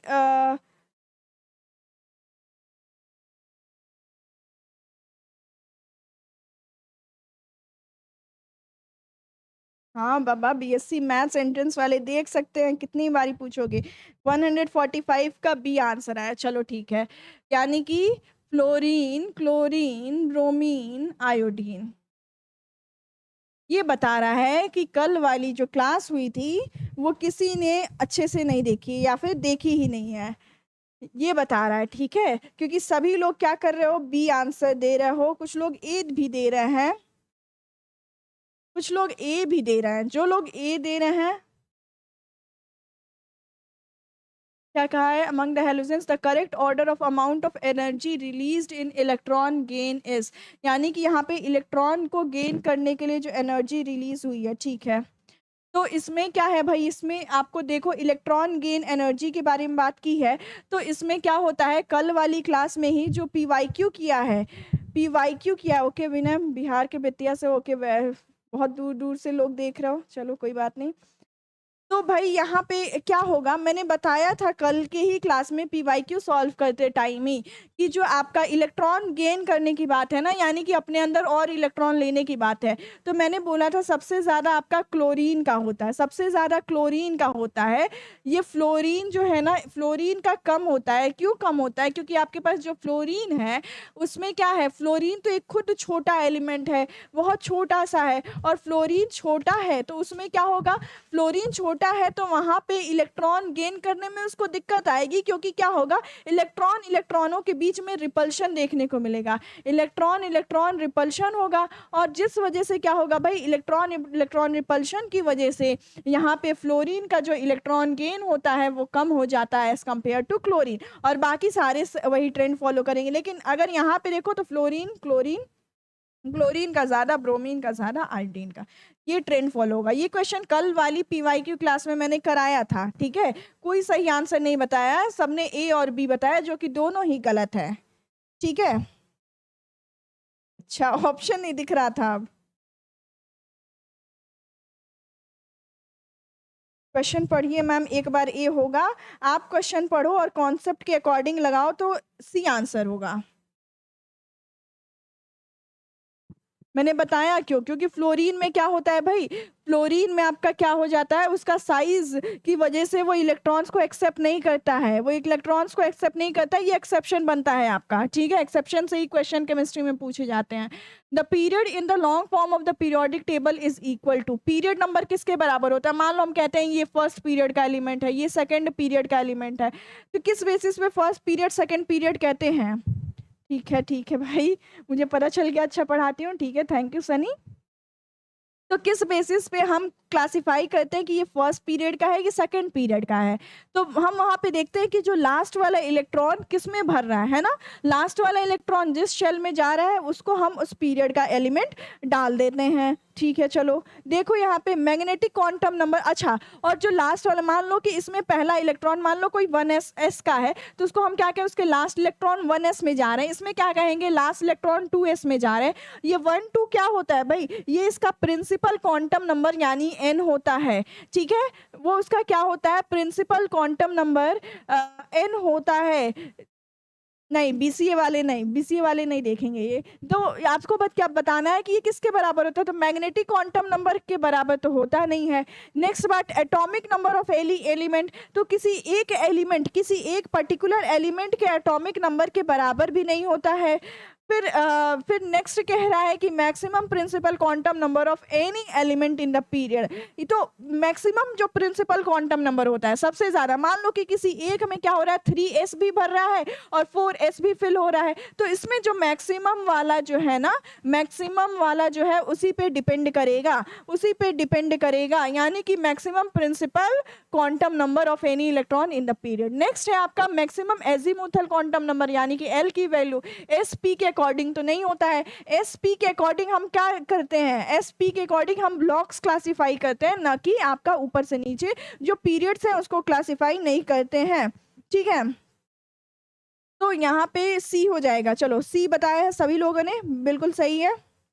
मैम केमिस्ट्री के बिना निकल सकता है एलयूबीएससी। सोचो जिस बच्चे ने फिजिक्स मैथ्स केमिस्ट्री तीनों पढ़ी होगी और जिसने सिर्फ किसी एक ने केमिस्ट्री स्किप कर दी है, किसका सिलेक्शन के ज़्यादा चांसेस हैं? खुद से सोच लो भाई, खुद से सोच लो।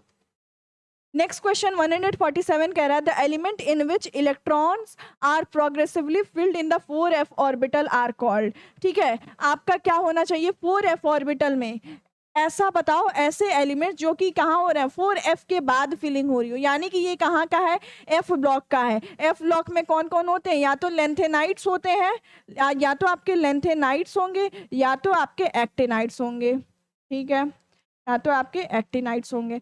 और बात किया है 4f की, f तो दोनों होते हैं, लेकिन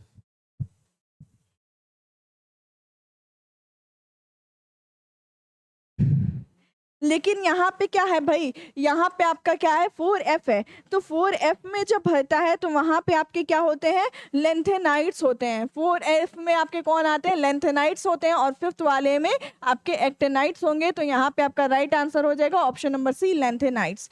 option number C, lanthanides. Next question कह रहा है which of the following is a correct order of the size of the given species. अब देखो यहाँ पे स्पीसीज को देखो तो आपके पास है एक I माइनस, एक है I और एक है I प्लस, ठीक है, एक है आपके पास I माइनस, I प्लस और I है। तो मैंने कितनी बार हमने डिस्कस किया कैटायंस और एनायंस, हाँ ठीक है, बिल्कुल सही, लेंथेनाइट्स होगा आपका, ऑप्शन नंबर सी राइट हो जाएगा।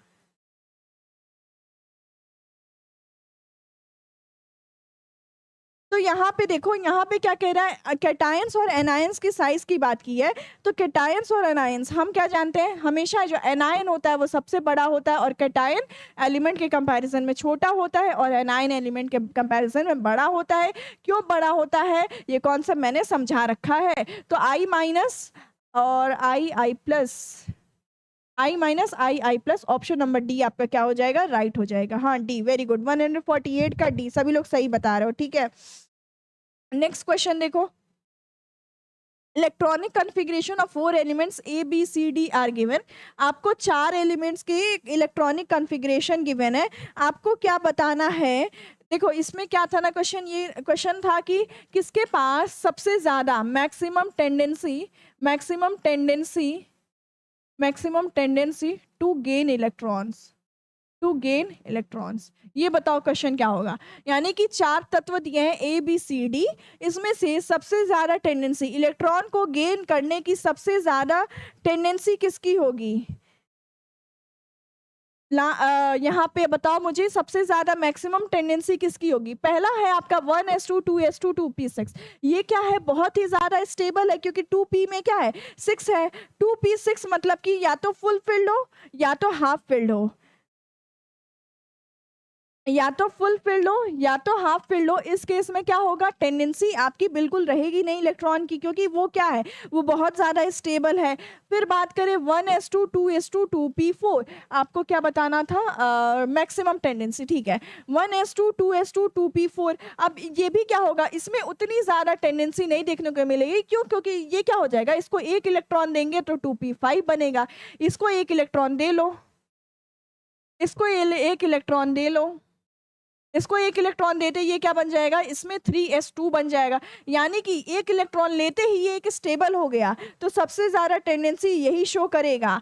फिर यहाँ पे 2p5 है, 2p6 हो जाएगा, तो इसकी भी टेंडेंसी हाई होगी, दोनों की टेंडेंसी हाई होगी। इसमें ऑप्शन दोनों ही सही जाएगा, 149 में सी और डी दोनों सही जा रहा है, ओके, क्योंकि दोनों का ही क्या है, दोनों ही बहुत ज़्यादा स्टेबल हो रहे हैं, ठीक है। अब नेक्स्ट क्वेश्चन देखो, which of the following molecule is not an exception to octet rule. कौन सा जो है एक्सेप्शन नहीं है ऑक्टेट रूल के। ऑक्टेट रूल क्या होता है कि कोई भी एलिमेंट्स जो है 8 इलेक्ट्रॉन्स अपने ऑक्टेट में क्या कर ले, 8 इलेक्ट्रॉन्स अपने ऑक्टेट में ऑक्यूपाई कर ले, यही तो ऑक्टेट रूल होता है। यहाँ से पूछा है कि कौन सा एक्सेप्शन नहीं है भाई, कौन सा एक्सेप्शन नहीं है, तो ऑक्टेट रूल का ऑक्टेट रूल का एक्सेप्शन कौन नहीं? देखो CO2 में क्या होता है, कार्बन के पास 4 रहते हैं और ऑक्सीजन के पास आपके क्या होते हैं, 2 होते हैं। इधर भी ऑक्सीजन के पास 2 होंगे। ये ऑक्सीजन क्या करेगा, इस कार्बन का 4 और 6 8 बना लेगा, 6 और ये 8 बना लेगा और ये इन दोनों के साथ मिलके अपना 8 बना लेता है। तो यहाँ पे क्या हो जाएगा, जो CO2 होता है ये एक्सेप्शन नहीं होता है, ये फॉलो करता है ऑक्टेट रूल को। आपका ऑप्शन नंबर सी क्या हो जाएगा, राइट हो जाएगा। आपका ऑप्शन नंबर सी राइट हो जाएगा, सभी लोग बता रहे हैं हमारे पास, ठीक है, ऑप्शन नंबर सी राइट हो जाएगा। नेक्स्ट क्वेश्चन है, which of the following has the maximum covalent character? इस टाइप का भी क्वेश्चन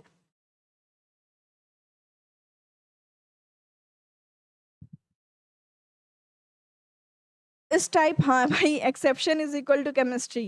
क्वेश्चन वहीं से पूछता है जहाँ पे एक्सेप्शन होता है। तो यहाँ पे आपसे पूछ रहा है मैक्सिमम कोवेलेंट कैरेक्टर कहाँ पे देखने को मिलेगा। इस टाइप का क्वेश्चन हमने कहाँ किया था, कल वाली क्लास में किया था, जहाँ हम PYQ सॉल्व कर रहे थे। मैंने क्या बताया था आपसे, आपके पास फ्लोरीन होता है, क्लोरीन होता है, ब्रोमीन होता है और आयोडीन होता है। टॉप टू बॉटम जाने पे क्या होता है कि मान लो ये किसी के साथ भी आपका क्या करेगा, बॉन्ड का फॉर्मेशन करेगा ना, तो इसके जो बॉन्ड जो सबसे ज़्यादा इलेक्ट्रोनेगेटिव होगा, क्योंकि फ्लोरीन ऊपर से नीचे जाने पे इलेक्ट्रोनेगेटिविटी कम होती है, जो सबसे ज़्यादा इलेक्ट्रोनेगेटिव होगा वो क्या करेगा, जो सबसे ज़्यादा इलेक्ट्रोनेगेटिव होगा उसका ही आयनिक कैरेक्टर सबसे ज़्यादा होगा। यानी कि मोस्ट इलेक्ट्रोनेगेटिव आयनिक कैरेक्टर मैक्सिमम, आयनिक कैरेक्टर आपका मैक्सिमम देखने को मिलेगा। तो यहाँ पे क्या है, यहाँ पे यानी कि अगर आयोडीन किसी के साथ बॉन्ड फॉर्म करता है उसका आयनिक कैरेक्टर सबसे कम होगा, यानी कि उसका कोवेलेंट कैरेक्टर सबसे ज़्यादा होगा, है ना, उसका कोवेलेंट कैरेक्टर सबसे ज़्यादा होगा। यानी कि आपका Li लिथियम आयोडीन के साथ जो बॉन्ड बनाएगा उसका कोवेलेंट कैरेक्टर ज़्यादा होगा, आयनिक कैरेक्टर कम होगा, ठीक है। तो ये या तो कोवेलेंट कैरेक्टर के बेसिस पे या तो आयनिक कैरेक्टर के बेसिस पे आपसे पूछ सकता है। ऑप्शन ए आपका राइट हो जाएगा। नेक्स्ट क्वेश्चन है, which of the following molecule has net dipole moment? ऐसा भी क्वेश्चन मैंने कल कराया था। आपसे क्वेश्चन पूछ रहा है कि किसके पास नेट डाइपोल मोमेंट, किस मॉलिक्यूल के पास आपका नेट डाइपोल मोमेंट एग्जिस्ट करेगा। नेट डाइपोल मोमेंट किसका एग्जिस्ट करेगा? तो इस क्वेश्चन में देखो भाई, आपका CCl4 में मैंने कल ही बताया कि जो डाइपोल होगा CCl4, यहाँ पे क्या होगा, सारा कैंसिल आउट हो जाएगा और न्यू जो होगा नेट डाइपोल मोमेंट वो 0 आ जाएगा, क्योंकि ये जितना खींच रहा है बराबर सब नेट कैंसिल हो जाता है। C2H2 में कोई उतना इलेक्ट्रोनेगेटिव नहीं है, तो डाइपोल मोमेंट क्या होगा, डाइपोल मोमेंट होगा ही नहीं। तो इसमें भी कोई डाइपोल मोमेंट नहीं होगा। BF3 में भी आपका डाइपोल मोमेंट कैंसिल हो जाता है। और बात करें NH3 की, तो इसमें डाइपोल मोमेंट एग्जिस्ट करता है। यहाँ पे आपका NH साथ में क्या होता है, लोन पेयर, इसलिए इसका क्या करता है, एग्जिस्ट करता है। ऑप्शन नंबर डी यहाँ पे राइट हो जाएगा, ठीक है। NH3, हाँ बिल्कुल सही। चलो नेक्स्ट क्वेश्चन पे आओ। नेक्स्ट क्वेश्चन क्या है, the bond angle in molecule H2O NH3 CH4 CO2 are in the order. अणुओं H2O NH3 CH4 CH2 में बंद कोण का क्रम क्या है? आपको क्या बताना है, ऑर्डर बताना है आपको बॉन्ड एंगल्स का।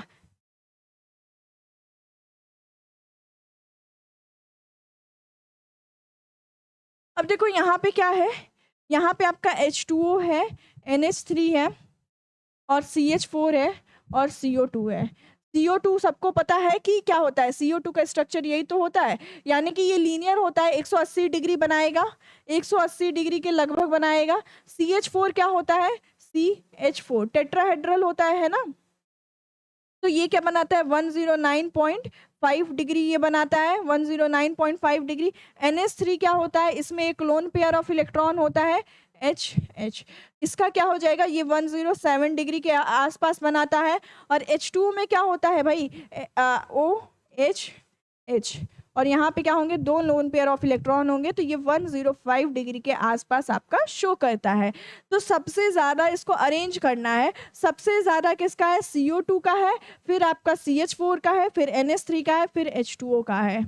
कौन सा ऑप्शन राइट हो जाएगा?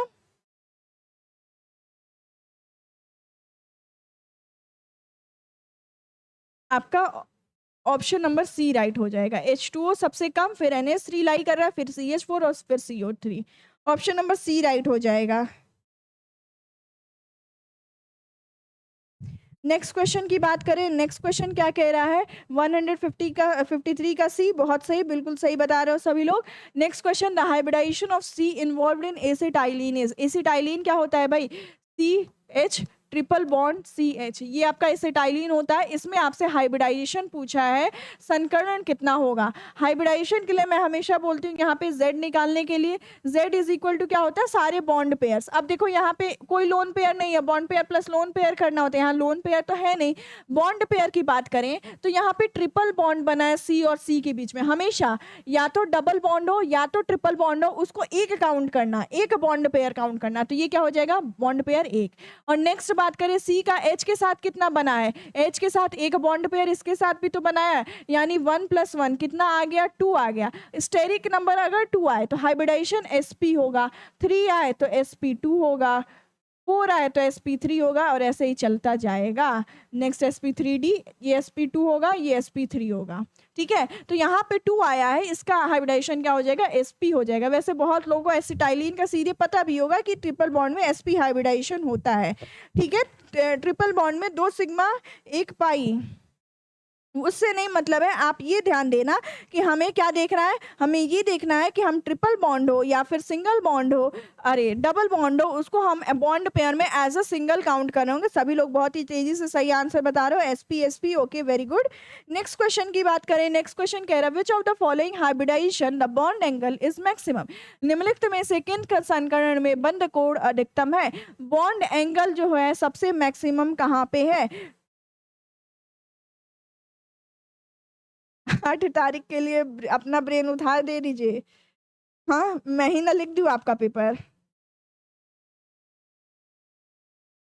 क्या कह रहा था, बॉन्ड एंगल मैक्सिमम बताना है किस हाइब्रिडाइजेशन में। अभी हम बात किए एसपी हाइब्रिडाइजेशन की, यहाँ पे जो एसिटाइलिन एग्जिस्ट करता है, इसमें क्या होता है, एसपी हाइब्रिडाइजेशन होता है ना। एसपी हाइब्रिडाइजेशन होता है तो इसमें क्या होगा, 180 डिग्री ये शो करेगा। भाई 180 डिग्री से ज़्यादा तो कोई शो नहीं करने वाला है, तो आपका ऑप्शन नंबर बी राइट हो जाएगा, ऑप्शन नंबर बी राइट हो जाएगा, okay. Option number B right हो जाएगा। चलो वेरी गुड, नेक्स्ट क्वेश्चन पे आओ। नेक्स्ट क्वेश्चन क्या कह रहा है कि 156 नंबर कि the percentage of S character of the hybrid orbitals in methane, ethane and ethyne.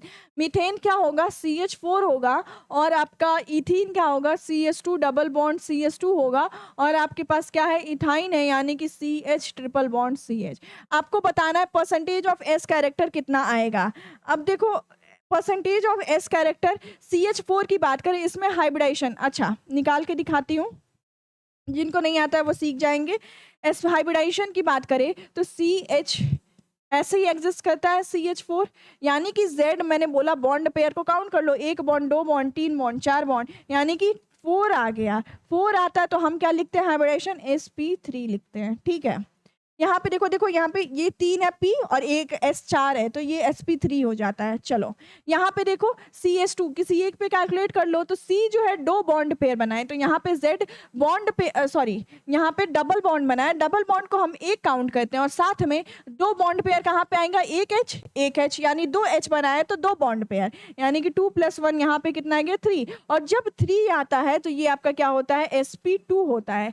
यहाँ पे मैंने बताया तो यहाँ पे Z आपका कितना आ जाएगा, sp आ जाएगा। अब आपसे क्या पूछा है, परसेंटेज ऑफ एस कैरेक्टर पूछा है। परसेंटेज कैसे निकालते हैं भाई, कितने टोटल ऑर्बिटल्स हैं, 4 ऑर्बिटल्स हैं, कितना एस है, 1 है × 100, ठीक है। यहाँ पे एस कैरेक्टर कितना आ गया, इसके लिए 25%, इसके लिए निकालो। इसमें कितना है, टोटल 3 ऑर्बिटल्स हैं, कितना एस है, 1 एस है × 100, यानी 1/3 × 100, ये समथिंग 33 पॉइंट ऐसे कुछ आ जाएगा, ठीक है, 33.333 ऐसे चलता जाएगा। फिर नेक्स्ट बात करें sp की, तो sp में ये एक s है और टोटल ऑर्बिटल 1 2 हैं × 100, यानी कि ये कितना आ जाएगा, ये 50% आ जाएगा। तो कितना कितना आया आपका 25 33 और 50, 25 33 और 50, यानी कि ऑप्शन नंबर सी राइट हो जाएगा। 25 33 और 50, ओके वेरी गुड, सभी लोग सही बता रहे हो, option number B. Option number B कौन बोला, हाँ ऑप्शन नंबर बी नहीं, ऑप्शन नंबर सी 75% कहाँ से होगा? इथाइन में सिर्फ 2 ऑर्बिटल्स हैं और जिसमें से कि एक एस है, तो परसेंटेज निकालो।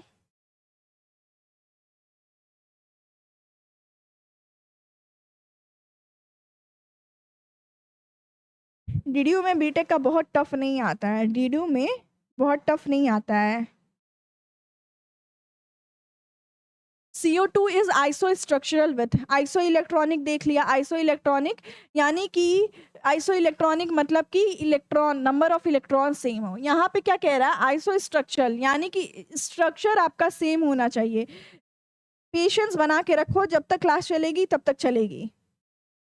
आइसो स्ट्रक्चरल बनाना बताना है कि किसके साथ आइसो स्ट्रक्चरल होगा।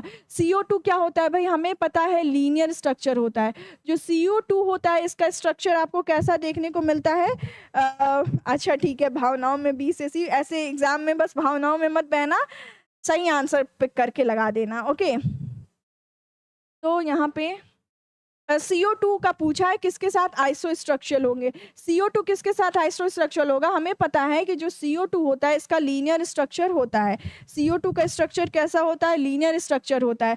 बात करें ZnCl2 की, SnCl2, तो SnCl2 में हमें क्या पता है? एक लोन पेयर ऑफ इलेक्ट्रॉन होता है, Cl, एक लोन पेयर ऑफ इलेक्ट्रॉन होता है, तो इसका तो लीनियर होने से रहा। नेक्स्ट बात करें ZnCl2 की, तो ZnCl2 का भी सेम ऐसे स्ट्रक्चर होगा। HgCl2 आपका लीनियर होता है, HgCl2 आपका कैसा होता है? लीनियर होता है। ऑप्शन नंबर बी राइट हो जाएगा। C2H4 कैसा होता है भाई? C2 और H4 है ना, H कुछ ऐसा स्ट्रक्चर होता है। तो आपका क्या हो जाएगा राइट आंसर? आपका HgCl2 option number C right हो जाएगा। आइसो स्ट्रक्चरल है, ठीक है, आइसो स्ट्रक्चरल है। दीक्षा भवन कहाँ है? दीक्षा भवन डीडीयू से एंटर करना और सीधे चलते जाना, एकदम सीधे चलते जाना मेन गेट से एंटर करके। नेक्स्ट क्वेश्चन 157 के बाद 158, विच of the following molecule does not contain loan pair of electron? किसके पास आपका लोन पेयर ऑफ इलेक्ट्रॉन नहीं होगा? तो यहाँ पे देखो NH3 है आपका, NH3 कितनी बारी मैंने स्ट्रक्चर बनाया होगा NH3 का? हाँ जी, मैंने कई बार बना दिया। NH3 के पास एक लोन पेयर ऑफ इलेक्ट्रॉन है। PF5 कैसे एग्जिस्ट करता है भाई? P आपका F ये होता है आपका, और यहाँ से क्या होगा भाई? ये क्या हो गया? F ये क्या है आपका? PF5 कोई लोन पेयर ऑफ इलेक्ट्रॉन है? आपका कोई लोन पेयर ऑफ इलेक्ट्रॉन यहाँ नहीं एग्जिस्ट करता है, ठीक है। तो आपका PF5 में no lone pair of electron. H2O में कितना lone pair of electron exist करता है? तो H2O का भी स्ट्रक्चर बनाया था मैंने अभी आपके लिए। तो यहाँ पे क्या होता है? 2 loan pair of electron H2O में एग्जिस्ट करता है, ठीक है। H2O में महाराणा प्रताप डीडीयू के सामने सीधे जो रोड चला जाता है डीडीयू के मेन गेट के सामने, वहीं आपको लेफ्ट जाओगे वहां से लास्ट तक, तो आपको मिल जाएगा महाराणा प्रताप वाला, ठीक है। तो यहाँ पे आपका H2O किस में नहीं एग्जिस्ट कर रहा है? PF5 में एग्जिस्ट नहीं करेगा आपका, ठीक है। SF4 में भी आपका एक लोन पेयर ऑफ इलेक्ट्रॉन होगा S, और यहाँ पे आपके 4 F जुड़े होते हैं, 4 F आपके जुड़े होते हैं SF4। तो कहाँ नहीं एग्जिस्ट कर रहा है? PF5 में। PF5 क्या होता है? PF5 में ट्राइगोनल बाई पिरामिडल की ज्योमेट्री देखने को मिलती है, ठीक है। ट्राइगोनल बाई पिरामिडल ज्योमेट्री देखने को मिलती है। यहाँ पे क्या हो जाएगा? यहाँ पे आपका ऑप्शन नंबर बी राइट हो जाएगा, ऑप्शन नंबर बी राइट हो जाएगा। चलो सभी लोग सही बता रहे हो। नेक्स्ट क्वेश्चन पे आओ। नेक्स्ट क्वेश्चन क्या कह रहा है आपका?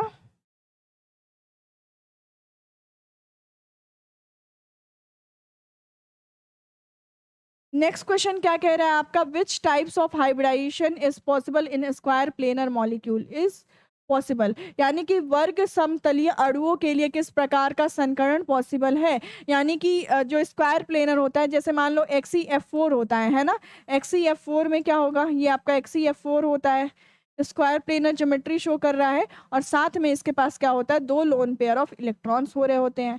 तो आपको बताना है कि जो आपका स्क्वायर प्लेनर मॉलिक्यूल होता है इसके लिए पॉसिबल हाइब्रिडाइजेशन, यानी कि आपका हाइब्रिडाइजेशन कितना होगा स्क्वायर प्लेनर के लिए? आपका हाइब्रिडाइजेशन कितना होगा? तो sp2d होता है। कितना होता है? sp2d होता है, ठीक है, या फिर dsp2 कह लो। ऑप्शन नंबर सी यहाँ पे आपका क्या राइट हो जाएगा। Next question, PCl5 molecule has the following. PCl5 कैसे एग्जिस्ट करता है भाई? यही तो है PCl5 का स्ट्रक्चर, Cl Cl Cl, ये आपके एक प्लेन में इक्विलेटरल प्लेन में, और ये क्या होता है PCl5, ये क्या होता है ट्राइगोनल बाइपिरामिडल। अभी तो मैंने बताया ऐसा एक स्ट्रक्चर, वो वहाँ पे PF5 था, तो इस 160 का ऑप्शन नंबर ए सही हो जाएगा, 150 का ऑप्शन नंबर ए सही हो जाएगा। ठीक है, नेक्स्ट क्वेश्चन, हाँ भाई डी फार्मा वाले देख सकते हो। नेक्स्ट क्वेश्चन है the correct order of bond order values among the following is. ध्यान से देखना, इसको थोड़ा सा समझना। आपसे क्या पूछा है, आपसे बॉन्ड ऑर्डर पूछा है, और बॉन्ड ऑर्डर कैसे निकालते हैं भाई, बॉन्ड ऑर्डर के लिए हाफ कहते हैं number of bonding electron minus number of anti bonding electrons, यही करना होता है। अब बॉन्डिंग कितने हैं, एंटी बॉन्डिंग कितने हैं, इसके लिए क्या करना पड़ेगा, इसके लिए हमें इलेक्ट्रॉनिक कॉन्फ़िगरेशन देखना पड़ेगा। कर लो तो देखो यहाँ पे NO माइनस है, NO प्लस है, NO है, NO2 प्लस है। हम किसके लिए कर लेते हैं, NO के लिए कर लेते हैं, और बाकी को उसके अकॉर्डिंग देख लेंगे। NO के लिए अब NO में नंबर ऑफ इलेक्ट्रॉन्स बताओ मुझे कितने हो जाएंगे, तो ये बोलोगे मैम 7 क्या कहते हैं नाइट्रोजन के पास होता है और 8 इसके पास होता है, टोटल 15 इलेक्ट्रॉन्स होते हैं। इन 15 इलेक्ट्रॉन्स को फिल कर लिया तो क्वेश्चन बन गया। ठीक है, तो यहाँ पे देखो 15 इलेक्ट्रॉन सबसे पहले कहाँ जाता है, sigma 1s, sigma star 1s, फिर सिग्मा 2s, फिर सिग्मा स्टार 2s, फिर सिग्मा 2pz, फिर आता है आपका pi 2px is equal to pi 2py, और इसके अब देखो इतने में नहीं भरेगा, ठीक है। फिर आता है आपका pi star 2px is equal to pi star 2py, और लास्ट में कौन आता है आपका सिग्मा 2pz स्टार। बस इतना याद रखना किसी के लिए, क्योंकि बॉन्ड ऑर्डर एक इंपॉर्टेंट टाइप का क्वेश्चन है, ये जरूर से पूछता है। यहाँ पे देखो, तो यहाँ पे आप फिलिंग कर लो 15 इलेक्ट्रॉन के लिए। देखो 2 2 4 2 6 2 8 2 10 2 12 13 14 और 1 15, यानी 2px में 1 गया, 2py खाली रह गया, अब 15 आया। NO के लिए हम क्या निकाल लें, बॉन्ड ऑर्डर निकाल लें। बॉन्ड ऑर्डर कैसे निकालेंगे, तो मैंने बोला हाफ और किसका, नंबर ऑफ बॉन्डिंग इलेक्ट्रॉन। तो बॉन्डिंग क्या होते हैं, एंटी बॉन्डिंग, जिसके ऊपर स्टार लगा है वो आपके एंटी बॉन्डिंग होते हैं, स्टार वाले क्या होते हैं, एंटी बॉन्डिंग होते हैं, और बिना स्टार वाले बॉन्डिंग होते हैं। तो बॉन्डिंग में देखो 2 इलेक्ट्रॉन्स यहाँ, 4 हो गए, 6 हो गए, 8 हो गए, 10 हो गए, और एक 11 हो गया, वो तो स्टार में है, तो 10 हो गया है ना, वो स्टार में यानी एंटी बॉन्डिंग है। 10 है आपके पास किस में, बॉन्डिंग में। एंटी बॉन्डिंग में कौन है, 2 है, 4 है, और 1 5 है, यानी कि 10 माइनस 5 हो गया बाई 2, यानी कि 5/2, यानी कि यहाँ से बॉन्ड पेयर कितना आ गया, 2.5 आ गया। ठीक है, यहाँ से तो सिर्फ हमने NO का निकाला बॉन्ड पेयर 2.5। अब देखो आपके पास NO माइनस है, NO माइनस में क्या हुआ होगा, NO माइनस में, माइनस का मतलब है कि 1 इलेक्ट्रॉन और ले लिया होगा, यानी कि 15 से 16 इलेक्ट्रॉन्स की फिलिंग करनी है। 16 इलेक्ट्रॉन की फिलिंग किया, यानी कि 2p में भी 1 इलेक्ट्रॉन आ गया होगा, 2p में क्या आ गया होगा, आपका 1 इलेक्ट्रॉन आ गया होगा, यानी कि एंटी बॉन्डिंग में 1 बढ़ गया है ना। तो इसके लिए NO माइनस के लिए आपका क्या हो जाएगा, हाफ। बॉन्डिंग में तो 10 वैसे ही है, एंटी बॉन्डिंग, अब देखो यहाँ पे दो नहीं हम सीधे भरेंगे, क्यों नहीं भरेंगे, क्योंकि यहाँ पे क्या है, ये दोनों की एनर्जी सेम होती है, तो दोनों में पहले सिंगली ऑक्युपाइड होंगे। ठीक है, तो अब एंटी बॉन्डिंग में 1 बढ़ गया, यानी पहले 5 था अब 6 हो गया, 6 माइनस 4 यानी कि 10 माइनस 6 4, और ये कितना हो जाएगा, 2 हो जाएगा। यहाँ पे बॉन्ड ऑर्डर आ गया 2। सिमिलरली NO प्लस के लिए देखे तो NO प्लस में क्या हुआ होगा, 1 और इलेक्ट्रॉन आ गया होगा, है ना, सॉरी NO प्लस ने 1 इलेक्ट्रॉन डोनेट कर दिया होगा, इसका मतलब यही है ना, यानी 15 से 13 हो गया होगा, 15 से 13 हो गया होगा, यानी अब कॉन्फ़िगरेशन क्या आएगा, 1 इलेक्ट्रॉन किया है ना, तो 15 से 14 हो गया होगा, यानी कि एक एंटी बॉन्डिंग वाला हट गया, एक एंटी बॉन्डिंग को हटा दिया, यानी कि पहले 5 था अब 4 हो गया। NO प्लस यानी डोनेट कर दिया तो 14 हो गया, 14 से एक बॉन्ड पेयर को हटा दिया। ठीक है,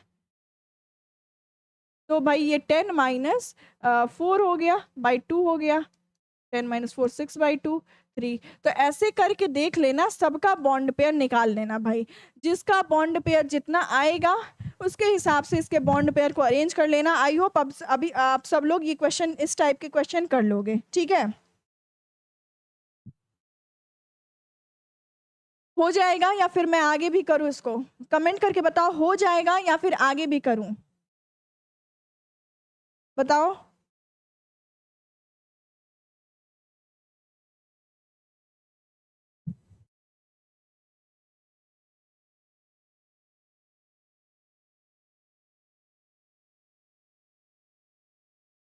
ओके मैम, यानी हो जाएगा, ठीक है। तो ऐसे ही सिमिलरली आप NO2+ के लिए क्या करना, 2 इलेक्ट्रॉन इसने लूज किए होंगे, तो इसके पास 15 था, 13 हो गया होगा, 13 हो गया होगा, तो वहां से 2 इलेक्ट्रॉन्स को कम कर देना, निकाल देना। हाँ, हो जाएगा, ठीक है, ठीक है। चलो नेक्स्ट क्वेश्चन पे आओ। Next question, which of the following is not paramagnetic? कौन सा पैरामैग्नेटिक नहीं है? पैरामैग्नेटिक देखने के लिए क्या करते हैं, वही जो हमने पिछली बारी किया। यहाँ पे हमने इलेक्ट्रॉन्स की फिलिंग किया, और यहाँ पे देखो, यहाँ पे क्या है, एक इलेक्ट्रॉन सिर्फ बचा है, एक इलेक्ट्रॉन बचा है। इसका क्या मतलब है, ये अनपेयर्ड है। जब हमारे पास क्या हो, अनपेयर्ड इलेक्ट्रॉन हो, इसका मतलब क्या होता है कि वहाँ पे वो पैरामैग्नेटिक है। और जब पेयरिंग हो जाए, तो अगर पेयरिंग हो जाए, इसका क्या मतलब है कि वो डायामैग्नेटिक है। तो आपसे क्वेश्चन क्या पूछा है कि आपको बताना है कि पैरामैग्नेटिक क्या है। आपको O2 है, N2 है, B2 है, O2 पे 2- है। तो भाई इस टाइप, इस क्वेश्चन को सिमिलर इसी टाइप का क्वेश्चन था, इसको भी हमने कल PYQ में डिस्कस किया था। वहां पे पैरामैग्नेटिक किसकी बात की थी, O2 की बात की थी। O2 हमारा जो होता है वो एक तरह से पैरामैग्नेटिक होता है। क्यों भाई, क्योंकि ये हम क्या पढ़ते हैं वहां पे, वैलेंस बॉन्ड थ्योरी है ना, VBT के थ्योरी के अकॉर्डिंग देखते हैं। तो इस क्वेश्चन को भी हम क्या करेंगे, पहले ऑर्बिटल्स को फिल करेंगे और उसके अकॉर्डिंग हम क्या करेंगे, इसमें बॉन्ड ऑर्डर निकाल लेंगे। बॉन्ड ऑर्डर मत निकालना, ऑर्बिटल अगर सिंगली ऑक्युपाइड है तो वहां पे पैरामैग्नेटिक होगा, और अगर आपके क्या हो जाए, डबली ऑक्युपाइड हो जाए तो वो आपका क्या हो जाएगा, डायामैग्नेटिक हो जाएगा। ओके, अच्छा, यहाँ पे आपसे बॉन्ड स्ट्रेंथ पूछ रहा है। बॉन्ड स्ट्रेंथ में, हाँ हाँ, अब पेन उठाना पड़ेगा भाई, सारा कुछ दिमाग में नहीं सॉल्व हो सकता है, सॉल्व करना पड़ेगा आपसे। बॉन्ड स्ट्रेंथ की बात की है, तो बॉन्ड स्ट्रेंथ हम कैसे निकालेंगे, O2 है, O2+ है, O2- है, O2 है, O2 पे 2- है। बॉन्ड स्ट्रेंथ कैसे कंपेयर करोगे, तो हमेशा याद रखना, मैंने आपको क्या निकालना सिखा दिया, बॉन्ड ऑर्डर निकालना सिखा दिया। जो बॉन्ड ऑर्डर होता है वो डायरेक्टली प्रोपोर्शनल होता है किसके, बॉन्ड स्ट्रेंथ के। यानी कहने का क्या मतलब है, जिसका बॉन्ड ऑर्डर जितना ही ज्यादा आया, जिसका बॉन्ड ऑर्डर जितना ही ज्यादा आया, उतना ही ज्यादा आपका क्या हो जाएगा, बॉन्ड स्ट्रेंथ हो जाएगा। बॉन्ड ऑर्डर जितना ज्यादा आएगा, उतना ही ज्यादा आपका क्या हो जाएगा, बॉन्ड स्ट्रेंथ आएगा। ठीक है, इस क्वेश्चन को भी करना, O2+ का सबसे ज्यादा बॉन्ड स्ट्रेंथ आएगा, यानी इसकी बॉन्ड ऑर्डर की वैल्यू सबसे ज्यादा आएगी। इसको भी करना, ठीक है। चलो आ जाओ। Hydrogen bond is strongest in, hydrogen बंध जो है सबसे मजबूत कहाँ होता है। मैंने बार बार बताया आपको कि हाइड्रोजन FON फोन के साथ जब भी आपका बॉन्ड बनाएगा तो वो क्या होगा, हाइड्रोजन बॉन्ड कहलाएगा। तो यहाँ पे देखो सल्फर के साथ बना है, SH है और O है, तो यहाँ पे सल्फर आया है, हाइड्रोजन बॉन्ड हाइड्रोजन और ऑक्सीजन के बीच में बना है, लेकिन एक और क्या है, S है, तो वहाँ पे ज्यादा स्ट्रॉन्ग नहीं देखने को मिलेगा। अब यहाँ पे देखो ऑक्सीजन H है, ये क्या हाइड्रोजन बॉन्ड S के साथ बन रहा होगा, ये तो वीक ही होगा, जाहिर सी बात है, वैसे ही गलत है। यहाँ पे फ्लोरीन है, H है, फ्लोरीन है। अब फ्लोरीन भी क्या है, एक हाइड्रोजन बॉन्ड बनाएगा, ऑक्सीजन भी क्या करेगा, हाइड्रोजन बॉन्ड बनाएगा। तो यहाँ पे फ्लोरीन जो बॉन्ड बनाएगा ये सबसे ज्यादा स्ट्रॉन्ग देखने को मिलेगा, HF। ठीक है, और यहाँ पे क्या है, FHO है। तो देखो ये सिमिलर टाइप का है, ये सबसे स्ट्रॉन्ग बॉन्ड बनाता है। आपका ऑप्शन नंबर C क्या हो जाएगा, यहाँ पे राइट हो जाएगा फॉर क्वेश्चन नंबर 164। ये क्वेश्चन कह रहा है number of pi bonds and sigma bonds in the following structure is. आपको क्या बताना है, निम्नलिखित संरचना में आपके पाई बॉन्ड और सिग्मा बॉन्ड की संख्या कितनी है, गिन लो। गिनते हैं, देखो डबल बॉन्ड में क्या होता है, एक पाई होता है, एक सिग्मा होता है। और सिंगल बॉन्ड में क्या होता है भाई, सिंगल बॉन्ड में तो एक सिग्मा ही देखोगे, एक सिग्मा ही देखोगे। ट्रिपल बॉन्ड में क्या देखोगे, वहां पे एक पाई और 2 सिग्मा देखोगे। अब देखो यहाँ पे कैलकुलेट करो, सिग्मा हम देख लेते हैं कितना सिग्मा बॉन्ड है, 1 2 3 4 5 6 7 8 9 10 11 12 12 13 14 15 16 16 17 18 19 कितना आया सिग्मा हमारे पास आया 19। ठीक है, सिग्मा आपके पास कितना आ गया, सिग्मा 19 आ गया। अब बात करें पाई की, तो मैंने बोला कि जहां भी डबल बॉन्ड होगा वहां पे एक पाई कैलकुलेट कर लेना। यहाँ डबल बॉन्ड है यानी 1 2 3 4 5, आपके पास पाई कितना आया 5 आया, तो कितना हो गया भाई 5 और 19, यानी कि ऑप्शन नंबर सी राइट हो जाएगा, 5 और 19। ठीक है, 5 और 19। ठीक है, टीडीयू में बैग और मोबाइल रखने की सुविधा है, हाँ है, बैग और मोबाइल रखने की सुविधा है भाई। मेन गेट से एंटर करोगे आई गेस वहीं पे आपका बैग और फोन सबमिट होता है, कर सकते हो। नेक्स्ट क्वेश्चन पे आओ, 166 नंबर क्या कह रहा है, which of the following molecule does not contain unpaired electron. तो जो पैरामैग्नेटिक होंगे वही फिर से काम करना है कि आपको क्या करना है, आपको इलेक्ट्रॉनिक कन्फिग्रेशन करना है और इलेक्ट्रॉनिक कन्फिग्रेशन एमओटी के अकॉर्डिंग करके देख लेना, अगर अनपेयर्ड आ रहा है तो उसको टिक कर देना। आपसे सीधे क्या पूछा है कि यहाँ पे कौन सा अनपेयर्ड, सी आपसे अनपेयर्ड होगा, ठीक है, कौन सा अनपेयर्ड आपका होगा। ठीक है, 166 नंबर पे अनपेयर्ड सिंपली हम क्या करेंगे, यहाँ पे काउंटिंग कर लेंगे। ठीक है, तो अभी हमने थोड़ी देर पहले देखा था कि O2 पे 2 माइनस ये अनपेयर्ड होता है, करके देख लेना, आपको यही मिल जाएगा जिसमें क्या दिख रही होगी, आपको अनपेयरिंग दिख रही होगी। O2 पे 2 माइनस आपका क्या हो जाएगा, अनपेयर्ड। नेक्स्ट क्वेश्चन देखो, if the electronic configuration of an element is 1s2 2s2 2p6 3s2 3p6 3d2 4s2, the 4 electrons involve in the chemical bond formation is. आपको गिवन है 1s2 2s2 2p6 2p6 3s2 3p6 3d2 4s2, आपको बताना है कि electronic configuration में कौन सा involve है। और इलेक्ट्रॉनिक कॉन्फ़िगरेशन में हम कितने इलेक्ट्रॉनों को ले रहे होंगे, 4 इलेक्ट्रॉन को बोला है, 4 इलेक्ट्रॉन से को लेके हमें केमिकल बॉन्ड बनाना है। ठीक है, तो भाई अब देखो 4 इलेक्ट्रॉन को लेके केमिकल बॉन्ड को बनाना है, तो आपको बताओ मुझे कि कहाँ से इलेक्ट्रॉन्स निकलेंगे, आपके इलेक्ट्रॉन्स कहाँ से निकलेंगे भाई। इलेक्ट्रॉन्स हमें क्या पता है, सबसे लास्ट वाले से निकलते हैं हमारे इलेक्ट्रॉन्स। तो 4 इलेक्ट्रॉन निकालने हैं, 2 यहाँ से निकल गए, 2 यहाँ से निकल गए, यानी इलेक्ट्रॉन निकलेंगे कहाँ से, 3d2 से और 4s2 से, और यही वाले किस में पार्टिसिपेट करेंगे, बॉन्ड के फॉर्मेशन में पार्टिसिपेट करेंगे, यानी 3d2 4s2, यानी कि ऑप्शन नंबर डी आपका राइट हो जाएगा। नेक्स्ट क्वेश्चन आओ, नेक्स्ट क्वेश्चन कह रहा है, which of the following angles corresponds to sp2 hybridization. आपको क्या है, sp2 हाइब्रिडाइजेशन गिवन है, आपसे क्या पूछ रहा है, बॉन्ड एंगल sp2 संकरण में कौन सा कोड यानी कि एंगल बताना है, कौन सा एंगल आपका फॉलो होगा, sp2 sp3 में लगभग 109.5 डिग्री देखने को मिलता है, sp में 180 देखने को मिलता है, और यहाँ पे लगभग 120 देखने को मिलता है। तो राइट आंसर हो जाएगा आपका ऑप्शन नंबर बी, 168 का क्या हो जाएगा, ऑप्शन नंबर बी।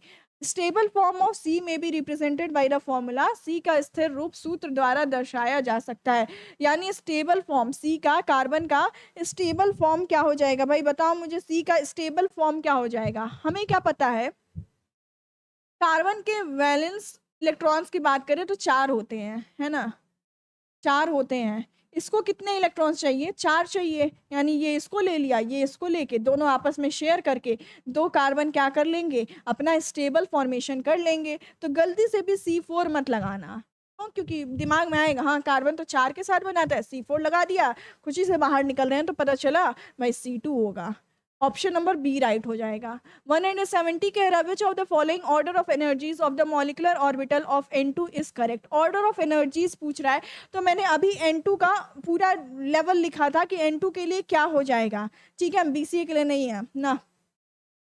तो N2 का क्या पूछा था मैंने, लेवल के अकॉर्डिंग ड्रॉ किया था, तो वहां पे आपका क्या हो जाएगा भाई, यहाँ पे देखो 2pz की बात कर रहा है, और 2p सिग्मा 2pz बड़ा होता है 2px और 2py, ऐसे लिखना, ये 2px और 2py बड़ा होता है सिग्मा 2pz के, ये चीज तो सही जा रही है, ये ऑप्शन सही हो जाएगा। 2pz का ज्यादा नहीं होता है, ये क्या कर रहा है 2pz 2px 2py, मतलब आप लेवल याद करना जो मैंने आपको अभी थोड़ी देर पहले बताया, वो वाला लेवल याद रखना, उस लेवल के अकॉर्डिंग ऑप्शंस पिक कर लेना, ठीक है। चलो हाँ देख सकते हो भाई यूपी वाले, the electronic configuration of the outermost shell of the most electronegative atom is। अब सबसे सबसे ज्यादा इलेक्ट्रोनेगेटिव कौन होता है, हमें पता है कि ये फ्लोरीन बाबा जो होते हैं सबसे ज्यादा इलेक्ट्रोनेगेटिव होते हैं पूरे पीरियोडिक टेबल में। तो इसका इलेक्ट्रॉनिक कॉन्फ़िगरेशन 2s2 और 2p5 यही तो देखने को मिलेगा, ठीक है 2s2। ऑप्शन नंबर ए आपका राइट हो जाएगा, ऑप्शन नंबर ए राइट हो जाएगा, ठीक है। नेक्स्ट क्वेश्चन, किसी की जान नहीं ले रही हूँ भाई, एग्जाम में पढ़ लो, ठीक है। amongst the following elements whose electronic configuration are given below, आपको कुछ इलेक्ट्रॉनिक कॉन्फ़िगरेशन गिवन है, आपको बताना है the one having the highest ionization enthalpy, किसकी जो आयनाइजेशन एंथैल्पी है वो सबसे ज़्यादा है। आयनाइजेशन एंथैल्पी किसकी सबसे ज़्यादा होगी, जो सबसे ज़्यादा स्टेबल होगा। देख लो स्टेबिलिटी चेक कर लो, यहाँ पे 3s2 है 3p1 है, उतनी स्टेबिलिटी, यहाँ पे 3p3 है यानी कि हाफ फील्ड है ना, p वाला हाफ फील्ड है, और जब हाफ फील्ड होता है तो स्टेबिलिटी बहुत ज़्यादा होती है। यहाँ पे ऑप्शन नंबर बी राइट हो जाएगा। यहाँ पे p2 है, स्टेबिलिटी नहीं है, 4p3 है, 3d10 है, 4s2 है। यहाँ भी आपको हाई देखने को मिल रही है, लेकिन इसके कंपैरिजन में इसकी ज़्यादा हाई होगी, क्योंकि ये क्या है, ये आपका क्या है, थर्ड वाले शेल का है ना, तो थर्ड वाले के पास है, ये तो फोर्थ वाले तक पहुंच गया, तो दूर चला गया, ये पास है इलेक्ट्रॉन के, तो ये ज़्यादा इसका हाई होगा, ठीक है। Be most stable, okay very good, सभी लोग बिल्कुल सही बता रहे हो। चलो 173 पे आओ।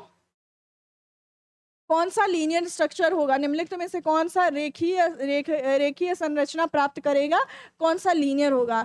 BCl2 हमें पता है, जो आपका BCl2 होता है ये कैसा स्ट्रक्चर होता है, BCl2 का लीनियर स्ट्रक्चर होता है, ठीक है। BCl2 का क्या होता है, लीनियर स्ट्रक्चर होता है। नेक्स्ट है आपका NCO+, NCO+ का स्ट्रक्चर आपको कैसा दिखने को मिलता है, इस ये भी आपका लीनियर ही स्ट्रक्चर होता है, ठीक है। NO2 नहीं होता है। CS2 की बात करें तो CS2 भी आपका लीनियर स्ट्रक्चर होता है, NO2 नहीं लाई करता, NO2 का आपका स्ट्रक्चर लीनियर नहीं होता है, इसका बेंट हो जाता है NO2 में। तो भाई आपका यहाँ पे ना नॉट होगा, will not which of the following will not attain the linear structure, कौन नहीं होगा भाई, NO2 नहीं होगा। NO2 को छोड़ दे तो BCl2, NO2+ और CS2 सारे ही लीनियर स्ट्रक्चर हैं। आई होप सभी को क्लियर है, ठीक है। नेक्स्ट क्वेश्चन,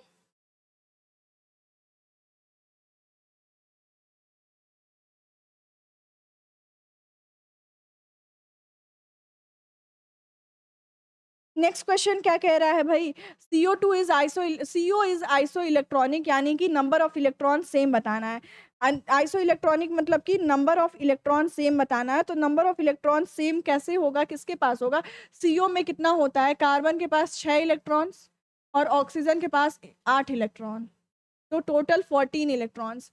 NO+ की बात करो, नाइट्रोजन के पास 7 इलेक्ट्रॉन्स और इसके पास कितना हो गया, ऑक्सीजन के पास 8 इलेक्ट्रॉन, तो इसके पास 7 और 14 एक 15 इलेक्ट्रॉन, लेकिन बोला है NO+ मतलब कि एक दे देगा, यानी कि -1, यानी कि इसके पास कितना है 14 इलेक्ट्रॉन्स हैं, इसके पास 14 इलेक्ट्रॉन्स हैं, ये तो आइसो इलेक्ट्रॉनिक हो गया, पहला ही दिख गया, ठीक है।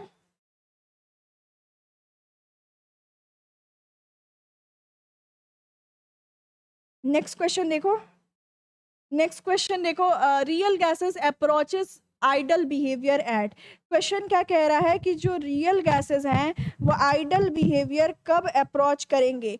तो इस क्वेश्चन को भी हमने कल किया था, ठीक है, इस क्वेश्चन को भी हमने कल किया था, क्या कि रियल गैसेस आइडल बिहेवियर कब शो करते हैं। तो हम क्या कहते हैं, अगर जो हमारे पास रियल गैसेस हैं उसमें हमें क्या देखने को मिले कि जो हमारा टेम्परेचर और प्रेशर है ना, अगर हमारा प्रेशर लो हो जाए और टेम्परेचर हाई हो जाए, तो उस केस में आपके रियल गैसेस आइडल बिहेवियर की तरह अप्रोच करते हैं, ठीक है। आपका क्या होना चाहिए, लो प्रेशर होना चाहिए और टेम्परेचर क्या होना चाहिए, ये PYQ में कल हमने सॉल्व किया था, ठीक है। लो प्रेशर और high temperature, option number B right हो जाएगा, ठीक है।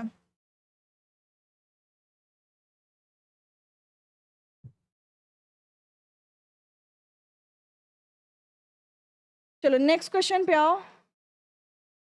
The van der Waals equation accounts for, van der Waals equation क्या होता है भाई, हमें पता है वॉन्डरवॉल इक्वेशन, हमें एक प्यारा सा इक्वेशन हम देखते हैं, P V is equal to n R T, जो सबके जुबान पे होगा।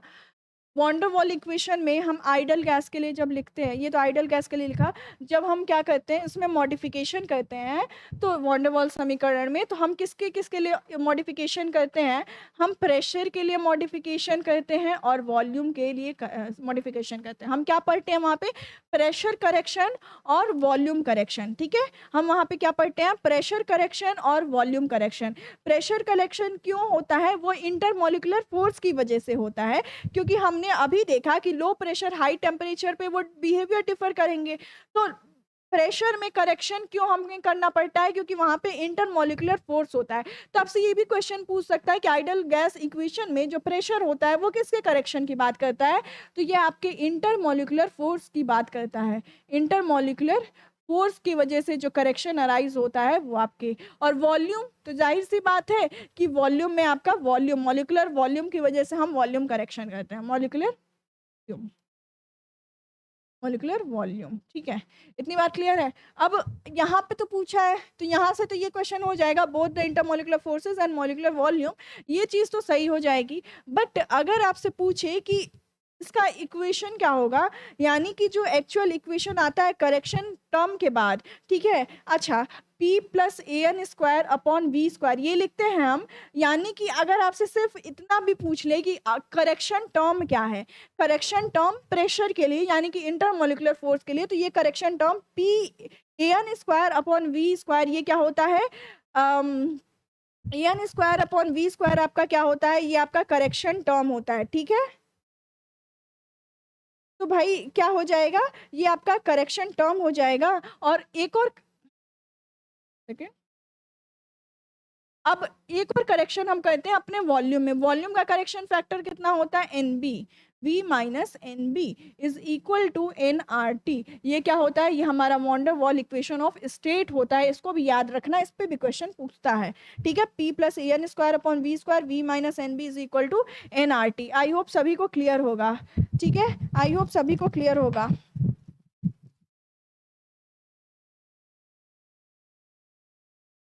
नेक्स्ट क्वेश्चन को देखते हैं। 177 कह रहा है in van der wall equation for a non ideal gas the term which account for the intermolecular force. अब देखो यही क्वेश्चन पूछा है कि नॉन आइडल गैस है, इस केस में आपका क्या हो रहा है, कौन सा ऐसा टर्म है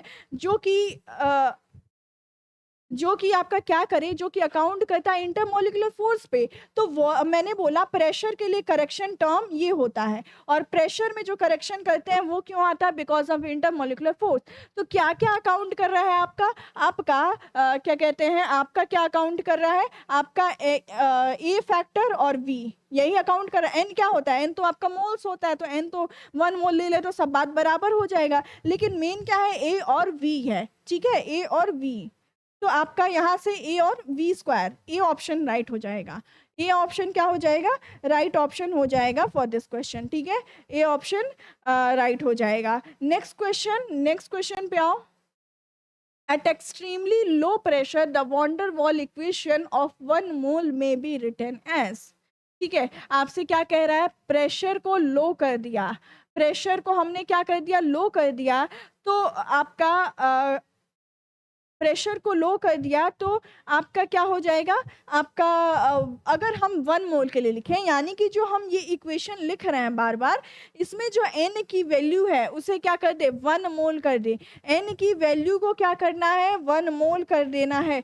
तो उस केस में आपका इक्वेशन क्या बन जाएगा, P V is equal to R T by minus a by V. अगर हम 1 मोल के लिए ले लें और लो प्रेशर कर दे, लो प्रेशर पे, तो फिर क्या हो जाएगा आपका, क्योंकि इंटरमोलिकुलर फोर्स तो बढ़ जाना है लो प्रेशर पे, इंटरमोलिकुलर फोर्स घट जाएगा, इंटरमोलिकुलर फोर्स आपका घट जाएगा लो प्रेशर पे। तो यहाँ से आपका क्या हो जाएगा, P V is equal to R T minus a by V. I hope सभी को क्लियर है, ठीक है। तो आंसर हो जाएगा आपका ऑप्शन नंबर सी, राइट।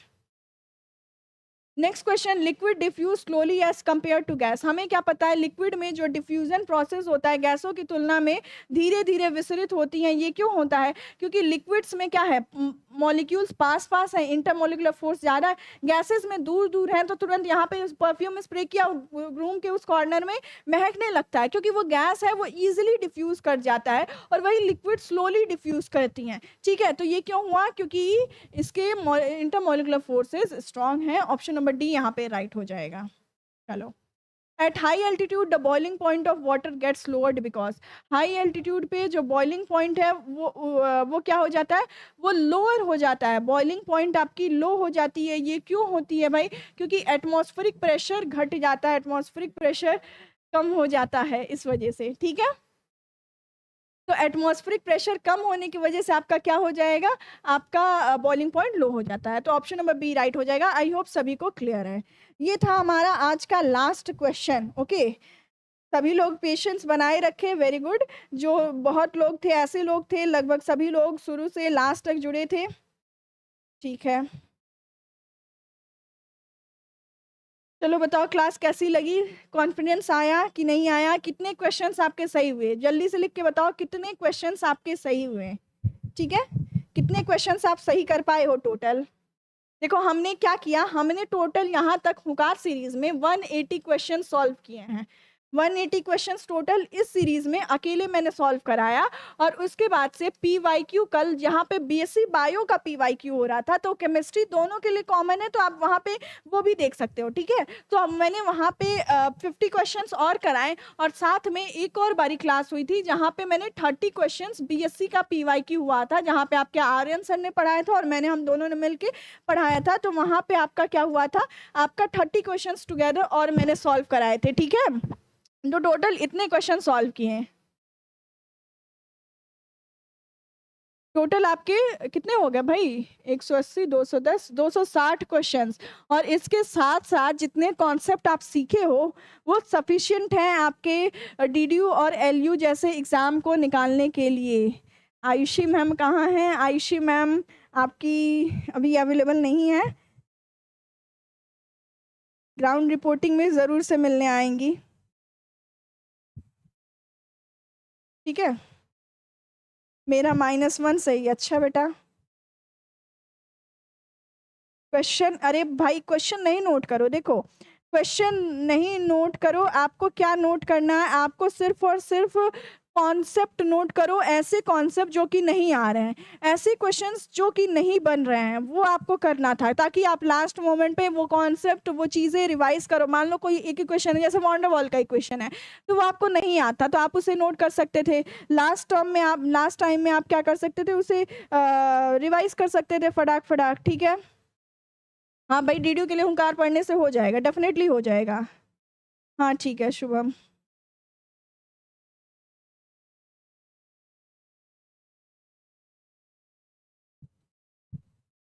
हाँ, अरे भाई रेडियल नोट्स है सिलेबस में, है एटॉमिक स्ट्रक्चर का पार्ट, तो पूछ सकता है।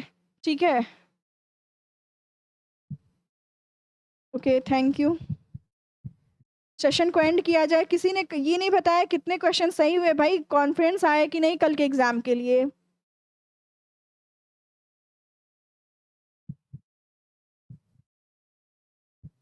चलो ठीक है, क्लास को एंड करते हैं। ऑल द वेरी बेस्ट आपके एग्जाम्स के लिए। ठीक है, मज़ा आ गया। चलो ठीक है, अच्छी बात है। Thank you so much.